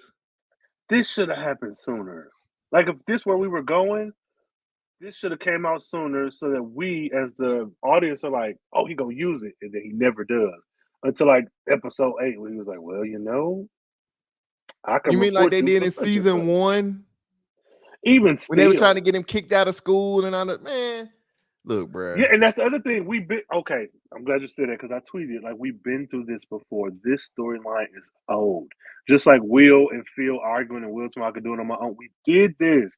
That's how last season was. We opened up with you living with Jack. Like I don't need to see the same story rehashed. If we had kept him playing basketball, kept him bumping heads with his team, and have him in, you still can have him in Doc. You still can have him be like, hey, my teammate treat me right. We still could have the same storyline, but all this time we're giving to him learning how to play golf and all this other shit could have been devoted to that, to building, falling into the wrong crowd. Let that be his.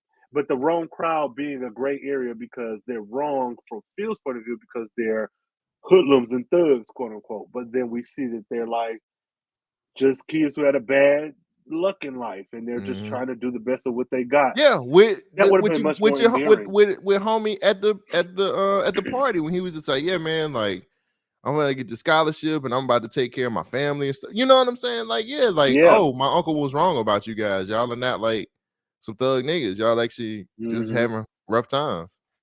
Yeah, that would have been this whole telling. If I was Will, you would have to beat me black and blue to know that I was ever in jail. You would have to really, like, I don't care if I'm dating you. I don't care if I look at you as a mentor. Because of the way you got out of jail and how that was such a huge issue that you knew about because you kept it a secret from Lisa, you would have to like kidnap my family and be like, get your family back if you admit to what happened. Because like, what other reason do I have? What does that accomplish? Okay, let me be devil's advocate. I'm telling Doc, fine. What does that accomplish for Will? Because you are bitching about Uncle Phil and about how he's treating you. Doc already knows you're West Philly because you say it every episode. What does this information do to strengthen your bond? Because you could just say, I got in some trouble back home. I was in a bad part of town. I'm just like these guys. My family just rescued me from my situation, but I realized that all help ain't good help. Mm-hmm. What does Will gain from telling Doc, yeah, I was locked up and Uncle Phil did some illegal shit to get me out? That's I'm like, don't make me root for Phil. Don't do that. Well, it ain't even that. It's just the fact that you've been here before. Somebody has used that story against you before. So why would it just be cool for you to just be like, well, Doc's he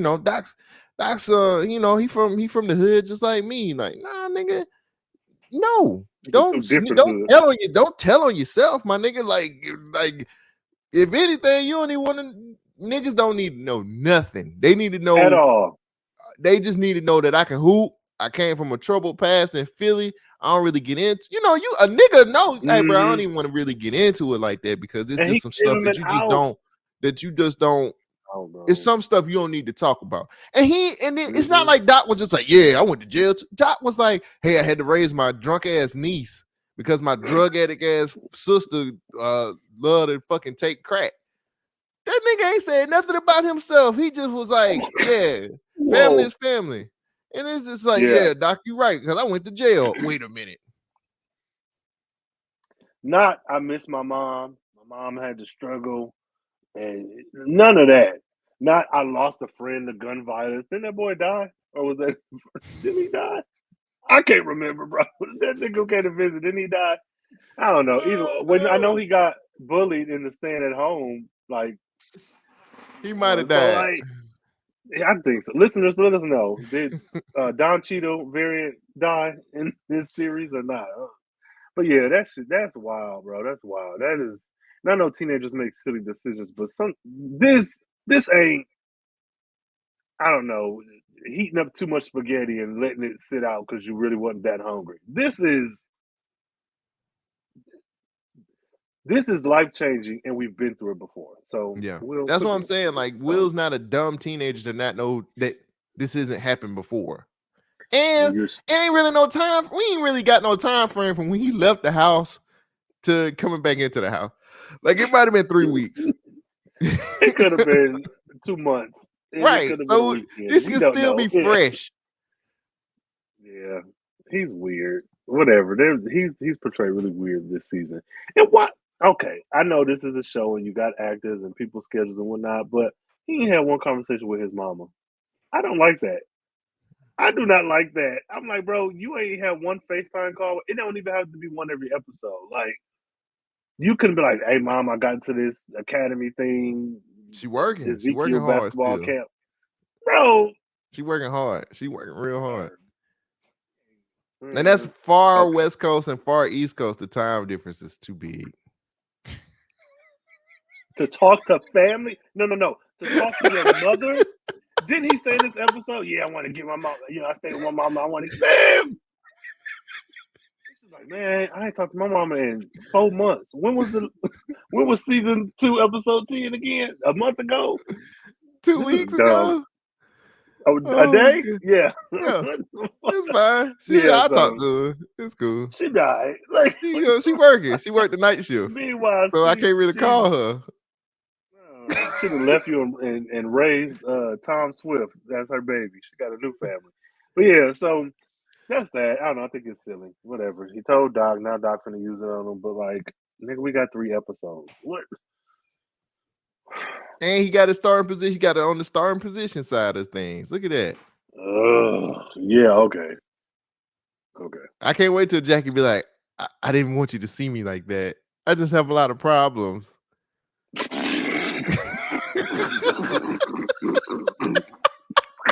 He's like, yeah, I know. Doc told me. He did what? Yeah, girl. What do you mean? He said he said you've been drinking since you was 13. 12, 11, hell. Okay, no, really quickly. That would be a big issue. But when she was drunk, bro, when Jackie was drunk and dancing to that girl. Say what? She was dancing, she bumped into that girl. She was like, get your bitch. I was like, I guess I get aggression because like we're outside, you could be dancing anywhere else. But I'm also like, I don't know, maybe I'm just thinking too much into it. But I'm like, she's drunk. Like, just like, girl, move out the fucking way. And then she also, that girl was with the dude who came with Will. I was like, you could just pair her with somebody else. Like, why would he? He's like, man, chill, that's my ride. No, fuck that bitch. And I was like, I don't see your mom anywhere. I'm like, Jackie, you're pretty clever for a drunk. That was a pretty clever comeback. But those singers are coming out, no problem. Like, here's another quick thing too. When Drew was telling everybody about Carlton, like, didn't he feel Will's presence? But Will was like a step behind him. He was like, yeah. Bro, it like, was did like he feel that presence? He was like, it was like, yeah, Will did something. Like, what you say? I'm like, bro, you on his back.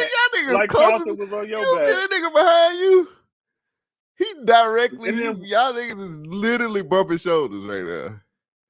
Why are we, like, you're on this camp? I feel like this is making yourself the first suspect. Why are you talking to these people about, yeah, now he's gone, we can get, like, why? okay, this is my problem with the B issue. They have not set up this group as this cohesive unit. It's just a random collection of extras. Like you can't find like 5 extras who you always do, even if they never speak, but they're always around with Drew. So when I see them, I associate them with Drew. Did you see that little white girl with the blonde hair off to the side? I was like, who? First of all, she's Ashley's classmate. Why is she here?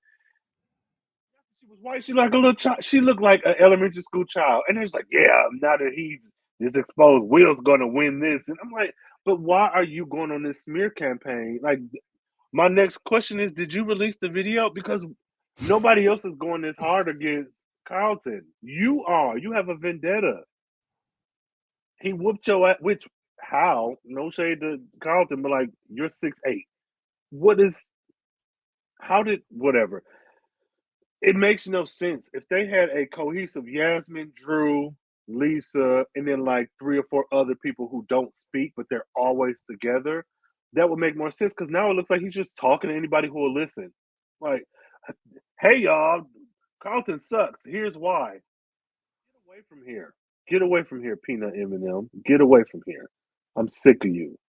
You trifling bastard. So yeah, fuck them. So, let's get to the creme de la creme. Jazz and Hillary. Will goes on a montage of like, well, no. secret date. We're not starting that. We're not gonna start this way. Sorry, I didn't mean to. I Go didn't ahead. mean to stop you. How did this turn back on Jazz? How did this turn back on Jazz's insecurities when Hillary literally did everything possible to make him insecure? I'm just asking. I'm not trying to blame the woman. No. I'm not mansplaining anything. But how did this become Jazz's insecurities when you took the man's car? He said, "Hey, don't let nobody else drive it. Hey, y'all drive the car." Hey, my parents are coming over. Oh, I'll just meet. No, hey, I want you to meet my parents. Okay, meet them today. Wait, what? Hey, Hillary, my parents are coming over for dinner. Well, I'm just gonna meet them. Are you sure you're ready for it? Yeah, let's just do it. And then you spit these random ass, crazy ass facts. Wiki facts. Not even that. Let's go to the very, very beginning. Hey, I'm not ready to tell people we're a couple yet. Here comes Ivy, just gonna kiss me in the mouth. Hey, this is my man. How did this get turned around on Jazz and his insecurities when Hillary has been fucking up the whole time? Help me. And if I'm looking at it wrong, Rhayne, no. I'm sorry. You get me correct, brother. I'm gonna do you one better. How do we get here without having a conversation about last episode? That's more important because everything that you're discussing, I feel like if they had that conversation about all the things that she's done, and even if she feels like he's being insecure, having her bring that up and then get us to this point and then have the argument in the kitchen. But we can't go from art show, LaMarcus, fan reunion, left on red, over, and yeah, Will's like, hey, yeah, she just want. And you didn't see the text? Will centered in. Yeah, that's what you didn't see the come over. You didn't see the come over text. Like we don't get a scene where LaMarcus erases the text. We don't get a scene where she sees it too late. Y'all skipped a whole fucking step in this damn shit. That's what I'm saying. Like this isn't a regular TV show that's coming on in the 90s every week. Like we can rewatch the last episode. This ain't no cable TV type shit. So you can't just reset like nothing happened. And so I expected for one, we didn't need Will because I feel like they should have did this shit themselves. But I thought in the midst of Will going back and forth with both of them, that would have been addressed. Like, well, yeah, I want to see her, but she didn't come over and such. Or and then she'd be like, could have just went to the record store. She been going over there. She been popping up. She can't pop up now. Handling She too this busy. well. I ain't see her put no social media videos up. She hadn't done some Simply Spike commercials here recently, so I don't know what the fuck going on. You could have just went to the record store. You been going Oh over there. man. Hey baby, what's going on? When you had problems, you was taking your black ass over there. Now you can't go now. No. What you No, hooping too much? I'm You playing pickup with the AAU team with Will now? Is that what's going on? You got practice too? What the fuck? I'll say this. I think if we're gonna play into it being Jazz's insecurities, I'm fine with it if you earn it. They have not earned that. Thank you. I don't think it was earned. I think the conversation, that breakup conversation, I thought it was good as like technically speaking, like as a breakup, I thought it was done well, but I don't think it was earned because if I can see where Hillary is coming from, if her idea that LaMarcus is the thing that's causing us problems, like that's the thing that gets us here. I can see where she's coming from with that. But what I can't understand is why is there no conversation where they're both laying out their concerns? You're jealous and insecure about LaMarcus, okay, but you don't see me as a valuable partner because they already had the conversation about differences after the family whatever. But I think both of them are valid in the dinner conversation. I think for her, it's like I'm used to having money. It's not that I'm materialistic, but hell, if you ain't got it, I got it. I think that's valid. But in his regard, it's like I brought you on this date. If I tell you I have the money, like Jazz does not strike me as someone who's going to take you out on a date if he only got $20 in his account. Right. So I see where he's coming from too. But I think the thing that's missing is they're not having a conversation. If I date somebody who's Chinese and they are a first generation American, there's going to be cultural differences. We have to have the conversation. Kids, how do we raise our kids? Dating, how is it? Because I'm not Chinese. How is it being a Chinese man or woman bringing a black person? How it like we have to have these tough conversations and not just be like, oh, we love each other, we want to be together forever. It's cool. So then now when I meet your parents and they're like, maybe they're prejudiced or maybe they're not, and I take their actions that way because I don't know enough about them culturally, and I'm American, and now I have this idea. You know what I'm saying? Like I feel like both of them have valid points, but the way the show is presenting them doesn't make any sense because you are not bridging the gap with basic conversation.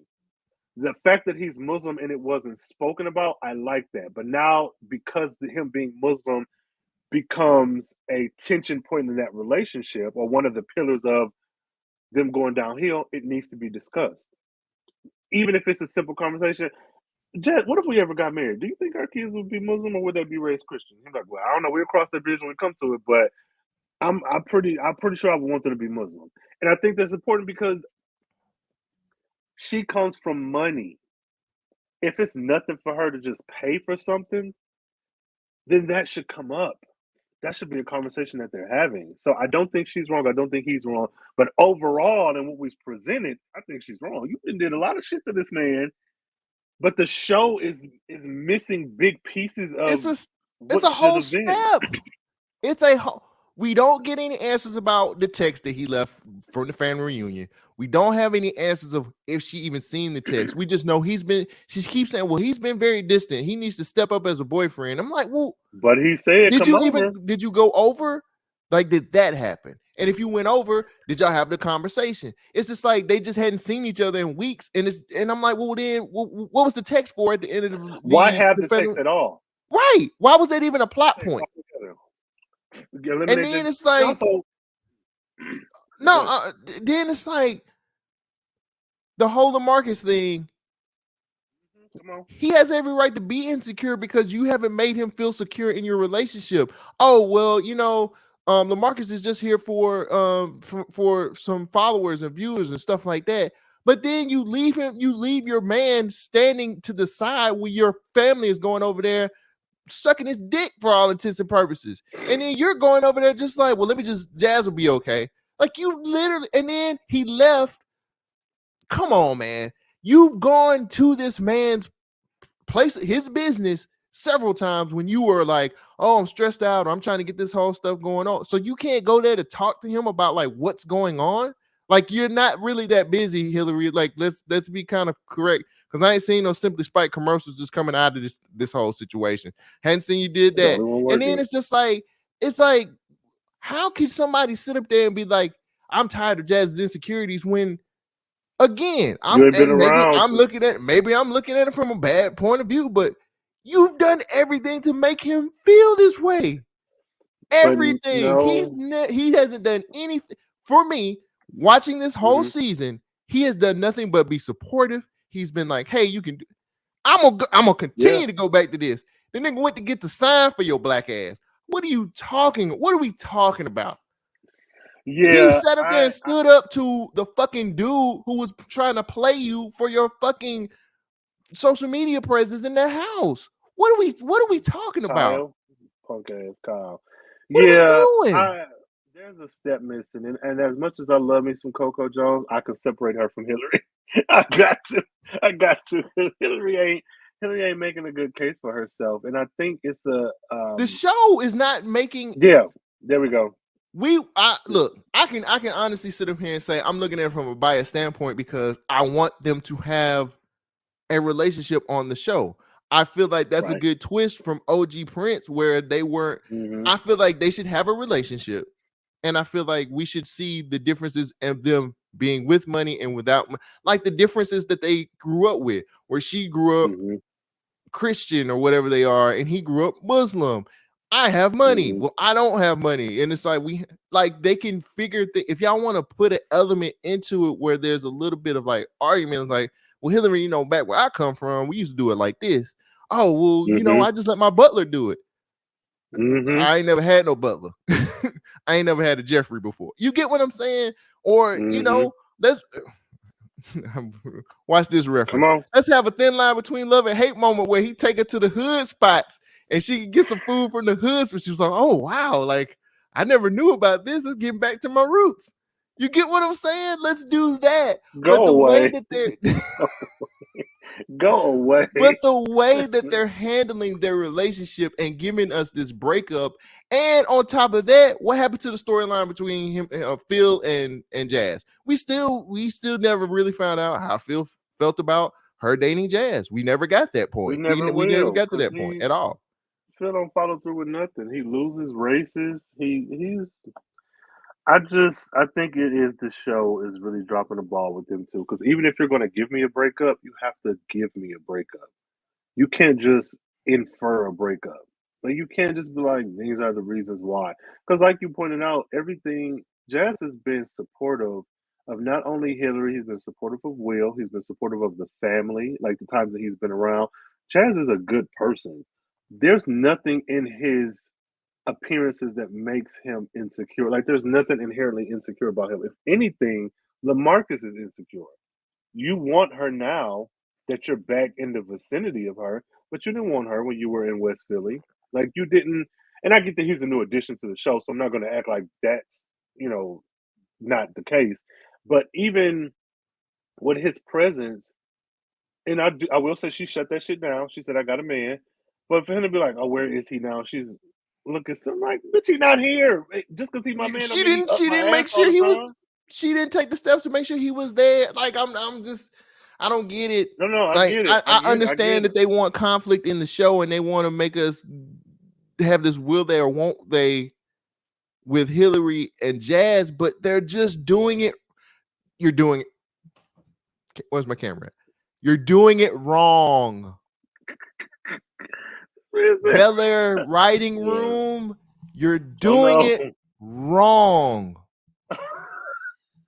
Oh, yeah, man, this Hillary thing is weird because it's like they haven't taken into account the things you've already established as continuity, the things that she has done, the shit that they've been through. And I think he's been really good about setting boundaries every step of the way because the more I think about it, he's let her know, this is how I like with the car thing, he let her know. When he went with her, when he believes in her, he let her know this how I feel. The only time that I would say he felt a little unsure, and this makes sense, was about meeting his parents. Because like, oh, I don't know. I don't know if it was he didn't know how they would receive her, or he didn't know if they were like there yet. But that came like 2 episodes ago. The whole time we've seen him, he's been supportive of everybody on the show. Like he's probably the most pure person on the show. Let me To add be something with honest. that too. The whole insecurity thing with LaMarcus too was kind of fucked up because nobody let that nigga. He's sitting up here standing over this dude, and nobody was like, "Oh, that's Hillary's ex-boyfriend." He was literally talking to her brother, and it was just like, "Oh man, that's such and such, such and such." And Carlos was like, "Oh, yeah, that's so and so." Didn't even let that man know that that was her ex.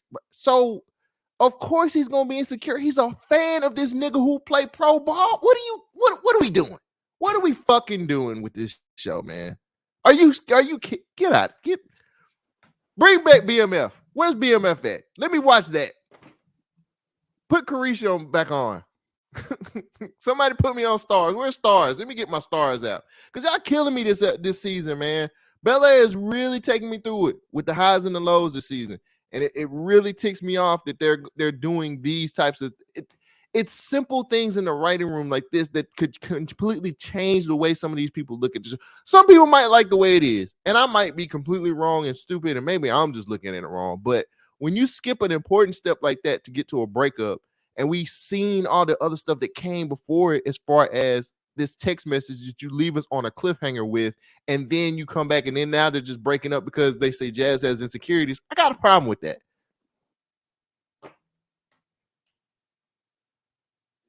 Yo, I can't hear you. Oh, okay. You had went out completely. Hello? Hear me? Yes. Yes, I can. I think it is not paying attention to what came before it. And I think it's just let's get them to this point so that they can get back together. Or what and it's that's not needed. I am quite bored with their storyline because of this. Because what now? They break up and then what? Whatever. I just want Jazz on the show. I don't at this point I don't care anymore because you're not doing the only person I think has a really good storyline is Vivian, is Carlton. Everybody else, like their storylines is kind of all over the place. Much like you, I want to see them together. I don't need them to be apart.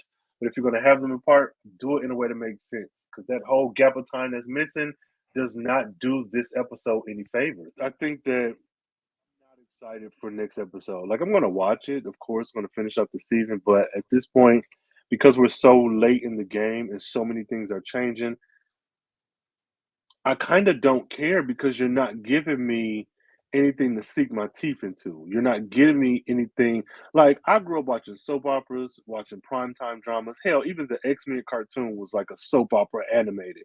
Uh, Mm. the Batman animated series, Spider-Man. Like I watch programs that give me episodic drama. The continuity is so off. And it's like they're trying to do so many things at once and it's not landing. So I'm watching it because I enjoy the show. I like the characters. I'm truly watching for Carlton, Jazz, and Vivian. And not even Jazz and Hillary because what are you doing with them? So that's my 2 cents. I gotta be honest. And you made this point either this episode or maybe the last episode. They're juggling too many characters and they don't know how to juggle it correctly. We have a lot of storylines going on. I think there's a lot of missed opportunities with certain characters that could have been elevated. I think it was some storyline stuff that they really could have they could have cut out and we could have implemented. I have to agree with you on the teacher storyline stuff, not the whole Tatiana Ali stuff. Minimum. I know they want to put OG characters in here so bad, and I get it. But you know, I really don't feel like they have to bank off of nostalgia for this show to work. I don't have to see Tatiana Ali or Alfonso Roberto or Janet Herbert. I don't need to see none of them. I think this show can stand on its own too. If they do the story right. And it's not like this is a 30. Let's make something else clear. This is not a 30-minute show. They get about an hour to be able to do what they need to do with the story. There's certain things that's just so confusing. There's some things that haven't been established that's making me very frustrated with certain storyline. Like Phil, I really should understand why Phil is so wanted. I need to understand. The only person that I really get a very good I'm getting very good story and I understand the whole thing completely is Carlton. Carlton's storyline is very good. Yeah. His overarching arc from season 1 to season 2 and everything he's going through, even with the scene that we ended with where we ended the episode where he's back on drugs again. But we know how he got there. Yep. Nobody being loyal to him. That's what it was. I don't know, man. I'm done. Like, I'm gonna watch, but I'm not We only as got 3 excited. episodes left now. Yeah, but I'm not excited like I was in the beginning of the season. I'm just like, I'm gonna take what they give me, but Carlton is my main motivating factor. I'll say that. Carlton is number 1. For me, it's still the Hillary and Jazz storyline, even though we got here in a really shitty way. But those are my 2 main reasons of watching this show every week. Like the Will storyline stuff. I don't even think we focused on Will this entire podcast because I really We just don't don't need him. really give a fuck. I don't care. It doesn't. Yeah. He's for me. He's like a character there for charisma and comedy. Because honestly, they could have focused on him and Jackie more. Like, flush her out. She's a Instead of drunk. have us skipping him. Well, there you go. So yeah, no, I don't care, bro. I'm good. I'm good. I am okay. Get somebody else to do it. So, what do you got any like final thoughts? Maybe some things that we didn't address, or like how you feeling overall? I really do feel like this has probably been one of the few episodes where I've really enjoyed in a while. Probably since the past 2 episodes. This is the first episode in like 2 episodes. Well, no, because I enjoyed the family reunion stuff because that's because the uncle and stuff like That's that. where But that's where they should have had the nostalgic characters is in that episode. Like, put them all in there. Like, anybody you can bring them back, and just do a crossover. But don't yeah, care. I feel like the show. I enjoyed this episode clearly just for the Carlton stuff and seeing where we ended, the cliffhanger we ended on this week with Carlton being back on drugs. So that kind of stuff, and let's see, that was really it. That stuff, and I guess I want to say I can't really say that though. I want to say the Vivian stuff, but it just hasn't been enough. It ain't enough meat on the bone. I like where we're at. I like during the end where she got to make that phone call. She's been expressing herself. I think Vivian story stuff was really good this episode, and it really had me going. But that's pretty much it, man. It was to me. This is the first time I can say that Wilson wasn't a vanilla episode. Yeah, I agree. Oh, listeners, let us know what's your favorite episode, or what storyline are you more interested in? What's bringing you back? And if it's the whole thing, let us know. You feel how you feel. If the whole thing has been great for you, then the whole thing is great, and more power to you. But let us know. Use the hashtag POFPod over on the social medias. For those of you on the YouTubes, leave it in the comments, and let us know what's what. You agree with what we said? You disagree, and why? I guess. Cole, let these folks know where they can find you, support you, and talk shit to you if they disagree with anything you say. Hey, you always catch me on Twitter. That's the main place where you can get some opinions back and forth with me. So it's at Cole Jackson 12. Just let me know how you feel, what you're thinking about what I'm saying, and you can also use the hashtag POFPod to let me know that you're talking about the podcast and not just calling me an ignorant nigga to my face on Twitter. Oh man. And you can hit me up on Twitter, CarefreeBlackNerd, of course. CarefreeBlackNerd on TikTok as well. And let me know. Use the hashtag POF5 if you agree, disagree, and all that good shit. So that's that.